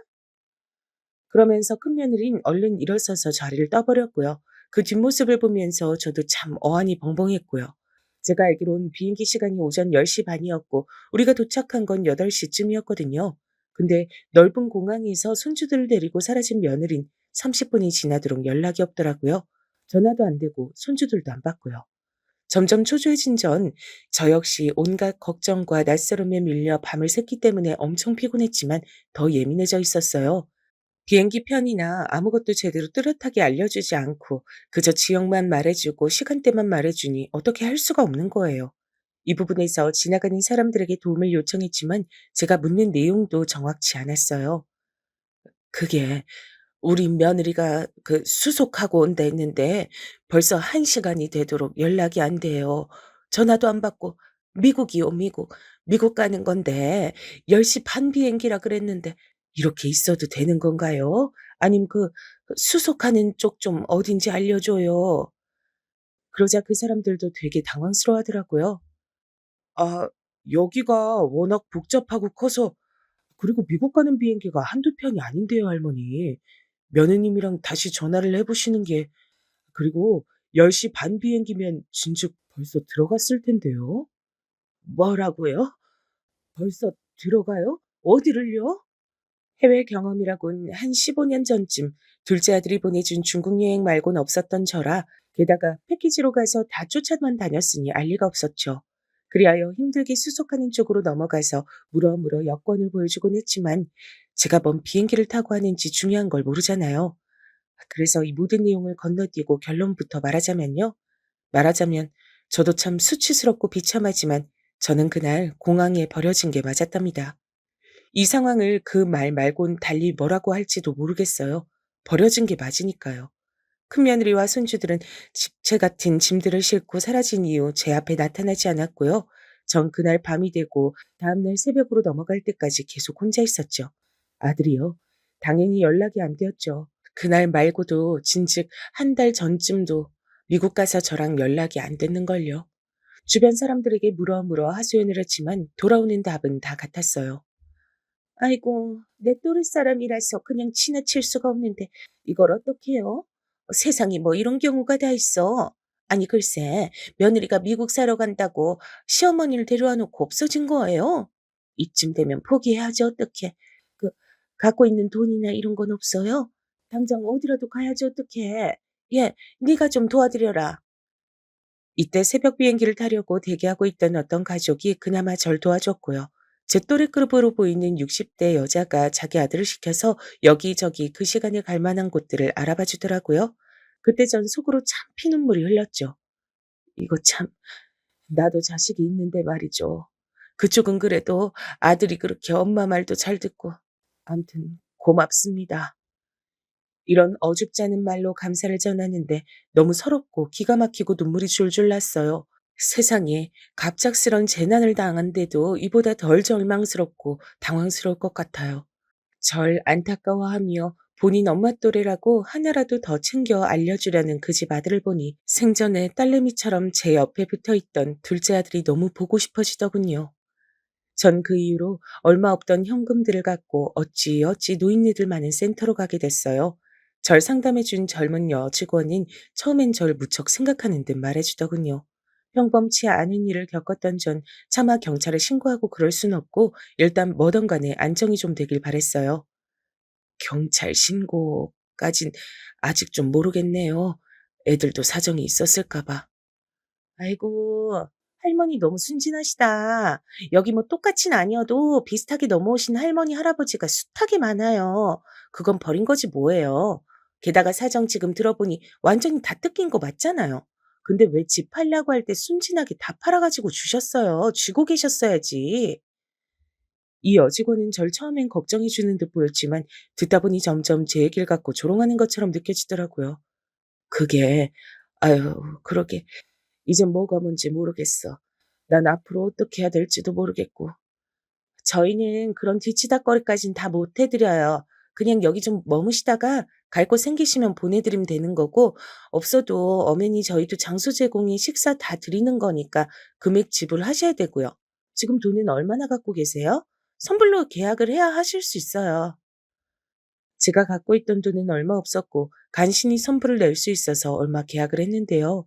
이후로도 진짜 크고 작은 힘든 일이 너무 많았어요. 여기 다 설명할 순 없지만 노인네가 왜 나이 들면 돈을 쥐고 있어야 하는지 처절하게 경험을 했답니다. 할머니, 우리 곧 있으면 연장 계약해야 되는데 예산 되시는 거 맞아요? 실은 우리가 자리가 없어서 빨리빨리 회전이 돌아야 되거든요. 아직도 며느리랑 아들이랑은 연락 안 되시는 거예요? 저 역시 이 부분은 비참하고 힘든 부분이라 그나마 맞다고 수긍을 했더니 대놓고 앞에서 막 조롱을 하는 거예요. 그럼 얼마 못 계시겠네. 그때 갖고 계신 게 전부라면서요. 그럼 이번 주까지만 계시고 자리 빼줘야 돼요. 그러게 너무 섣부르셨다 진짜. 지금까지 연락 없으면 자식들이 시어머니 버린 거 맞죠? 하여간 노인네가 되면 지능이 절로 떨어지나? 암만 모지라도 그렇지. 치매가 와도 돈줄은 쥐고 있어야지. 너무 대책들이 없다니까. 이 말들을 다시 생각하면 너무 화가 나고 같이 싸우고 싶지만 저는 말 맞다나 그럴 주제가 못 되는 상황이었어요. 당장 얼마 안 되어 쫓겨나게 됐으니 무슨 여력이 더 있겠나요? 얼마 없는 제 짐들을 갖고 방으로 나올 땐 더 매몰차게 대하더군요. 그 뒤로 전 중간 끝도 없이 정말 말도 안 되는 곳들을 중심으로 겉돌며 지냈죠. 센터에 있을 땐 그나마 밥도 먹었고요. 심지어 그때 아들이랑 잠깐 연락도 닿았어요. 엄마, 아니, 아니. 그렇게 말하지 말고. 이 사람도 사정이 있겠지. 난 아직 여기서도 출장지 와 있어서 애들이랑 애 엄마 못 만났어. 뭐, 경찰? 아니, 뭐 그런 생각까지 했대? 엄만 진짜 너무 극단적이라니까. 너 지금 엄마가 어떤 상황에 있는 거 아니? 그렇게 말할 게 있고 아닐 게 따로 있어. 엄마 지금 미치기 일보 직전이다. 어떡할 거냐? 일단 엄마 나 바빠서 좀 끊을게. 지금 통화할 상황이 아니야. 이렇게 전화가 끊어져 버렸다면 믿어지실까요? 그 뒤로 암만 걸어대고 연락이 안 되고 전 얘네 가족이랑 조금도 소통을 할 수가 없었어요. 그렇게 돌고 돌며 말도 안 되는 이 짐 가방만도 못한 게 내 신세 같더군요. 한 번은 같은 여자 노숙자 같은 사람한테 험한 꼴을 당한 적도 있고 그날은 너무 무서워서 꿈까지 꿨더랍니다. 죽은 남편이 지나가기도 하고 아들도 슬쩍 지나가는 것 같고 하여간 그렇게 느껴지는 사람들은 다 나왔어요. 차라리 제가 무슨 6.25 전쟁통 고아라도 이런 일을 겪었다면 그나마 시대적인 납득이라도 됐을 거예요. 일생은 노숙과는 거리가 멀었던 전데 어쩌다가 이렇게 옮겨 다니는 삶을 살게 된 거냐고요. 너무 기막히고 구슬퍼져서 눈물 콧물 다 참아가며 그냥 이렇게 사라졌으면 좋겠다며 잠을 청했던 날이 있었어요. 근데 그날 꿈엔 아들이 참 선명하게 나오더라고요. 그렇게 그리워하고 그리워했던 모습으로 제가 마지막으로 봤던 날쯤의 모습으로 나와선 이런 허무맹랑한 소리를 했었어요. 엄마, 조금만 참아요. 내가 다 해줄게. 내가 다 도와줄게. 조금만 힘내. 참, 이런 바보 같은 꿈까지 꾸고 저도 그때 얼마나 절실하고 간절했음 허기지고 초췌한 꼴로 새벽에 깨선 손을 연신 흔들고 있었어요. 진짜 꿈인지 뭔지 모르겠어서 아들이 눈앞에 있나 없나 확인하려고 손을 허우적댔으니까요. 전 그나마 나이 먹은 걸로 얻은 건 지하철 낼 편히 돌아다닐 수 있다는 권리뿐이라 그렇게 이동하고 돌아다니긴 했어요. 의지할 사람 하나 없이 이렇게 졸지에 70 다 먹어서 고와 같이 혼자가 될 수도 있더군요. 근데 제가 이 일을 설명하기 위해선 좀 이상해 보일 수도 있지만 아무튼 저희 아들이 나왔던 꿈을 기점으로 말을 해야 될 것 같아요. 기막힌 천재지변과 같은 일과 기막힌 기적 같은 일을 비슷한 간격으로 겪었으니까요. 아들 꿈을 꾸고 난 뒤 일주일쯤 지나서 말이죠. 저랑 관계가 있는 사람이라면서 찾아온 사람이 있었어요. 그건 다름 아닌 제 둘째 며느리였답니다. 어머니, 실종 신고 제 손으로 하면서도 얼마나 놀라고 떨렸는지 몰라요. 대체 어떻게 되신 거예요? 정말이지 찾기 너무 힘들었어요. 무슨 일이라도 나신 줄 알고. 근데 진짜 어떻게 이런 상태가 되신 거예요? 둘째 며느리가 절 찾아서 만나기까진 나름 복잡한 여정이 있었어요. 제가 이쪽 센터로 넘어와서 떠돌다가 또 지역을 달리해서 돌아다니고 있었으니까요. 아니 근데 거두절미하고 신고부터 일단 하길 잘했던 것 같아요, 어머니. 우선 계실 데 없으신 거죠? 저희 집으로 그쪽으로 모실게요. 일단 같이 가셔요. 참 새삼스럽게도 절 어머니라고 부르는 대상에게 나름 치를 떨고 움츠리며 살았던 1년 남짓의 시간이 떠오르더군요. 새롭게 절도 어머니라고 부르며 나타난 둘째 며느리와는 너무나 행보가 달랐으니까요. 둘째 며느리는 목욕탕부터 끊어주었고 평소 워낙에 무뚝뚝한 애라 할 말만 하는 애였지만 전 그저 눈물이 절로 날 뿐이었어요. 어머니, 얘기는 조금 이따 하고요. 목욕탕부터 우선 다녀오셔요. 전 요 앞 카페에서 기다리고 있을게요. 슬프게도 전 앞선 경험 때문에 많이 나를 서 있었고 경계하고 있었던 것 같아요. 한사코 둘째 며느리한테 이렇게 말하며 매달렸으니까요. 요 앞 어디? 어디 가려고? 너도 어디 가야 되냐? 바쁘냐? 어머니, 저 어디 안 가요. 제가 가서 뭘 하겠어요. 어머니 찾으러 왔는데요. 걱정 마시고. 참. 저 이런 거 되게 어색한데. 알겠어요. 그럼 같이 들어갈게요. 가요, 우리. 결국 둘째 며느리는 저랑 같이 목욕탕에 들어왔고 세심까지 붙여줘서 간만에 따뜻한 곳에서 완전히 씻고 시간을 보내줬어요.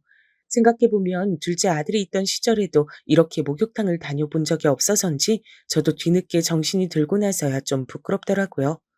그리고 나와 둘째 며느리가 사는 작은 아파트로 같이 들어갔고 거기서 얘는 달각거리면서 뭔가를 만들어주더군요. 그리고 슬슬 입을 열기 시작했는데 내내 목이 메어서 뭘 삼킬 수가 없었어요. 이거 천천히 드세요, 어머니. 저 요리 못하는 거 아시니까 이해해 주실 거라고 믿고. 아참, 저기 어머니 형님이랑 같이 사신다고 들었는데 앞만 봐도 평탄한 사정은 아니었나 보네요. 저한테도 어찌 된 건지 말씀 좀 해주세요. 저는 이때도 말하면서 몇 번이나 억울해서 통곡을 하고 숟가락을 내려놓고 연신 얼굴을 감싸고 계속 끄끄 오열을 했어요. 제 어깨가 떨리는 게 제 눈에 보일 정도였으니까요. 다 들은 둘째 며느린 믿을 수 없다는 얼굴이더군요. 그리고 이어가는 말에 내가 완전히 제대로 속았다는 생각을 지울 수 없었어요. 와, 형님 이거 진짜 윗사람이라고 존대할 자격도 없는 인간이네요. 저한테는 자꾸 사별했으니 다른 삶을 살라는 둥 하도 참견에 대해서 제가 무시했거든요. 저도 뭐 그 생각을 안 한 건 아니었는데 형님이 자꾸 저보고 어머니 모시고 평생 살 거 아니면 족보 복잡하게 하지 말고 동서인생 살라고 참견질이었거든요. 뭐라고? 큰애가 그렇게 말을 했단 말이야? 저한테 큰며느리가 지 동생에 대해서 하던 말이랑 너무 달라서 정말이지 순간적으로 믿기질 않았어요. 저는 형님 원래 성격 지멋대로인 거 알아서 별로 안 친했거든요. 저보고 노인네한테 인생 저담 잡힐 일 있냐 빨리 나가는 게 좋을 거란 식으로 연락 와서 저거 물려받을 재산 조금이라도 더 챙기려고 저러나 싶었어요. 여기까지 듣고 있으려니 벌어진 입이 다물어지질 않더라고요. 둘째는 계속해서 말했어요. 속된 말로 저도 그런 인생은 싫어서 일찍이 나왔죠. 실제로 저희 엄마 아프시기도 했고요. 근데 저도 우리 남편이랑 추억도 있고 가끔 생각날 때쯤 뵙는 게 좋겠다고 했어요. 그래서 어머니 생신도 다가오니 연락해봤는데 연결이 잘 안 되더라고요. 형님도 형님도 전화를 다 바꿔버렸는지 통화가 안 되고 좀 이상했어요. 이쯤 들으니 제가 겪은 사건들이 생각나면서 저도 모르게 호흡이 마구 가빠지기 시작했죠. 진짜 견디기 힘들 정도로 다시 화가 밀려오더라고요. 그래도 나름 찾아봤는데 형님 아주 잘 살고 계시던데요. 전 여기서 정말 토할 뻔했지 뭐예요. 큰며느리네 근황이 궁금했던 건 저도 마찬가지였으니까요. 몇 번이나 그 공항에서 벌어지던 날을 헛꿈꾸고 헛소리를 해가며 잊지 못했거든요. 뭐야? 어떻게? 어떻게 하고 있는데? 장난도 아니더라고요. 형님이 뭐 연락처 다 바꿔버리고 했을지언정 저한텐 진호 SNS 계정 아이디가 있어서 그걸로 근황을 찾아봤어요. 확실히 아주버님은 바쁘셔서 그런지 근황 언급이 안 됐고 형님은 아주 호화롭게 사시던데요. 골프 치러 다니고 명품에 미국에 관광 간 사람처럼 한풀이하며 잘 살던데요. 그쯤 얘기하다 둘째는 제 눈치를 슬쩍 보더니 이때부터 말을 좀 조절하며 하기 시작했죠. 어머니, 너무 흥분하지 마시고, 일단은요, 저도 그 풍경 안에 어머니가 없는 게 이상한 거예요. 그래서 주변에 상담해보니 다들 유추하는 게 비슷해 보이더라고요. 암만 해도 마음에 걸려서 실종 신고한 거고, 그러고 이렇게 시간 지나서 어머니 만나게 된 거예요. 저는 이렇게 둘째 며느리가 절 찾아오게 된 상황까지는 두 번 말할 필요도 없이 고맙고 고마웠지만 큰며느리 그 근황을 듣고 가슴이 타는 듯 했어요. 온전히 앉아 있을 수가 없어 바닥에 주저앉다 못해 누워버렸답니다. 아, 내가 차라리 죽는 게 나았겠다. 왜 못 죽었을까? 나는 당한 거야. 당한 거라고. 이런 제 말에 둘째 며느리는 같이 슬퍼해주긴커녕 천연덕스럽게 받아치더라고요. 그게 저한테 엄청나게 커다란 집채만한 위로를 갖다 줄 줄은 정말 상상도 못했네요. 어머나, 왜 어머니가 그런 모양이 돼야 돼요? 죽다뇨. 말도 안 되는 말씀하지 마세요. 형님 가만히 두면 안 되죠. 잡아서 족치다 못해 부숴서 가루로 만들어버려야 돼요, 어머니. 이젠 정신 더 똑띠 붙잡으셔야지 무슨 말씀이세요? 뭐? 그게 무슨 말이냐? 어떻게 그러란 말이야? 누가 어떻게? 그러자 둘째 며느리는 굳은 얼굴로 이렇게 말하더라고요. 듣자하니 형님은 저랑 어머니 사이도 이간질하면서 공사 쳐놓은 게 아니고 저도 엄연한 피해자인걸요? 아니 뭐 어머니 재산 어쩌고 그런 게 아니라 이간질하는 거에 당해서 밀려나고 어머니랑도 멀어진 건 맞잖아요. 그리고 영호 씨 생각하면 참 형님도 웃긴 사람이에요. 남편 멀쩡히 살아있으면 고마운 줄 알아야지 뭔. 그러면서 둘째 며느리가 저한테 제안한 내용은 이런 것들이었어요. 안 그래도 제가 얼마 전에 형님이랑도 연락해봤어요. 진호통에서 급한 일이라고 전화번호 겨우 받아서 연락해봤는데 무시하더라고요. 저 다시 연락할 거예요. 어머니께 들은 거 토대로 해서요. 들으면서도 저는 잘 될까 싶었는데 며칠 안 되어 큰며느리로부터 답장이 왔다는 거예요. 저한테 문자 내용을 보여주는데 큰며느리가 눈앞에 있으면 당장 뺨이라도 갈겼을 거예요. 나보고 어쩌란 거야? 내가 무슨 어머니를 말라죽게 했어? 동서랑 난 이제 아무런 관계도 아니고 뭣도 아니야. 어머니가 그렇게 말씀하고 다니셔? 본인이 곧 죽어도 남아서 혼자 사시겠다고 해놓고 거짓말이 과하시다. 암튼 나한테 연락하지 말아줄래? 다음엔 차단할게. 이따위로 거짓말로만 가득 채워보낸 내용을 읽고 주먹이 불끈 쥐어지더군요. 하지만 둘째 며느린 다시 절 안심시켜주는 거예요. 세상에 정말 죽으란 법은 없더군요. 저희 친척 언니도 같은 지역은 아니지만 미국 살아요. 거기 한인들 모인 대형 커뮤니티가 있는데 형님 이딴 식으로 나오면 거기 다 불어버려야죠. 대신 상황이나 이런 거 진실인 것으로 비춰지도록 쓰려면 어머니 신상이라든지 이런 게 나와야 할 수도 있어요. 괜찮으시죠? 그러니 저도 이젠 이판사판일 수밖에요. 손주들도 눈에 보이지 않고 아들이나 큰며느리나 다 거기서 거기란 판단이 뒤늦게 이뤄지더라고요. 난 이제 잃을 게 없어. 그네 곡을 아주 다 송두리째 박살내도 여한이 없겠지만 나는 내 집 한 돈, 그것들이 갖고 가져간 거, 그것만 돌려받으면 다 잊고 살 거야. 늙음하게 거지같이 사는 건 이제 못해 먹겠다. 죽는 게 나아. 제 말에 둘째 며느린 한숨을 쉬며 고개를 끄덕이더라고요. 아, 참 어머니, 죽는단 말씀 그만하세요. 살 길이 있다니까요. 그럼 일단은 그렇게 알고 진행할게요, 어머니. 그리하여 둘째 며느린 아주 대장정의 글을 써서 그 한인 커뮤니티인지 뭔지 아는 곳에 큰 며느리네 가족을 고발하게 됐어요. 역시나 허세 심하고 남들 눈 의식하고 사는 형님한텐 이 방법이 최고예요. 경찰에 신고하고 뭐라고 해도 제대로 도움도 안 되고 이렇게 신상 애매하게 공개해서 먹이는 게 최고거든요. 그 글에는 홀로 남은 시어머니를 꼬드겨 집까지 팔게 하고 그 돈 싹 다 가지고 날라버린 큰며느리의 만행을 전부 지적하고 있었죠. 손주들 이름까지 적당히 노출이 돼서 그런지 참 거짓말처럼 얼마 뒤에 연락이 왔답니다. 형님 장난 아닌데요? 그래서 제가 어머니랑 얘기하라고 전화 연결해 드린다고 했어요. 그 전까진 글 안 지울 거라고 경고했죠. 이리하여 저는 정말 얼마만인가요? 그렇게 처절하게 기다리고 기다렸던 큰며느리와 겨우 연락이 되어 제 한을 토해내게 됐답니다. 너, 너, 내가 싹 다 고소해서 없애버릴 거야. 한국 들어오든지 돈을 내놓던지 빨리 제자리로 돌려놓으라고! 하지만 참 웃긴 게 이때까지만 해도 큰며느리는 제가 우스웠나 봐요. 엄연히 지는 돈을 갖고 튄 게 아니고 상황이 이래저래 된 거라고 일부는 돌려드리겠다는 말장난을 하더라고요. 좋아. 한국엔 아예 안 돌아올 생각인 거지? 나도 이판사판이다. 너도 네 새끼 중하지? 네가 진우 데리고 간 건 결국 거기서 미국 물 먹여 한국에서 잘 풀리게 하려고 그런 거 아니냐. 난 니들 여기 못 들어오게 만들 거다. 고소하고 감방에 집어넣고 할 수 있는 건 다 할 거다. 그러자 큰 며느리는 온갖 핑계를 대고 말을 돌리고 어쩌고 하더니 결국은 완전히 멱살 잡힌 셈이 되어 어거지로 잠깐 들어온답시고 공항으로 왔는데요. 저는 이날 둘째 며느리와 함께 나가 물 집어던지고 아주 큰일 안 날 만큼 난리를 쳐버렸죠. 독이 올라 눈이 실뻘개진 저에게 모자를 쓰고 주춤거리며 눈치를 보던 큰 며느린 첫말을 이딴 식으로 했거든요. 아휴, 진짜 이게 무슨, 근데 돈을 지금 당장 다 드릴 어머니, 이거 놔주세요. 못 놔줘. 나는 못 놔준다. 다 내놓을 때까지 넌 비행기도 못하게 만들 거야.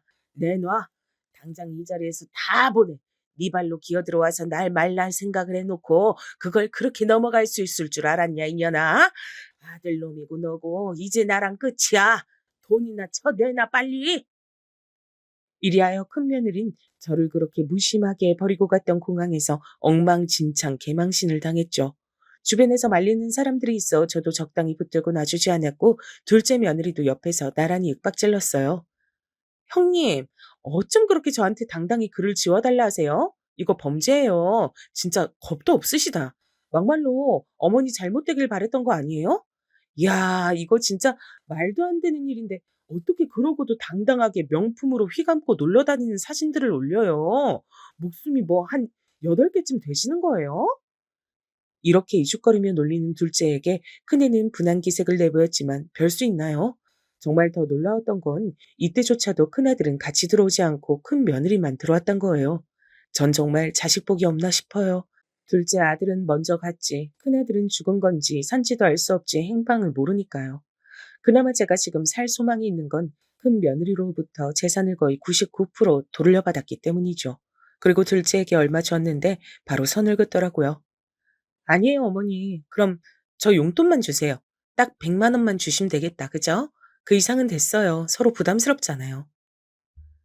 그러고 자기 할 일은 끝난 것 같다며 한동안 또 연락이 없더라고요. 전 이후로 작은 아파트를 얻어서 살고 있고 벌써 이 일도 몇 년 지난 일이 됐네요. 아무쪼록 죽기 전까지 돈 잘 붙들고 살아야 하고요. 어디건 등쳐먹는 일 안 당하도록 주어진 분수 내에서 절약하며 조심하며 살아야 한다고 생각해요. 가끔 아들 생각이 날 때 둘째 며느리 만나서 같이 밥 먹는 정도만 하고 있어요. 마지막으로 만난 것도 벌써 4, 5개월 됐고요. 인생의 끄트머리라고 생각했던 시점이라 할지언정 진짜 끝은 언제 올지 모르는 것이라고요. 제가 너무 마음 놓고 있다가 자식 부부한테 뒤통수 거하게 얻어맞고 나니 참 아이러니하게도 다시 삶에 대해 욕심이 생기네요. 죽을 때까지 뭐 하나라도 더 알고 깨끗하게 마무리하고 가고 싶다는 생각뿐이에요. 여기까지 가파른 저의 인생 얘기를 들어주셨네요. 모두 참으로 고맙고 감사한 마음뿐입니다. 그럼 다들 건강하세요.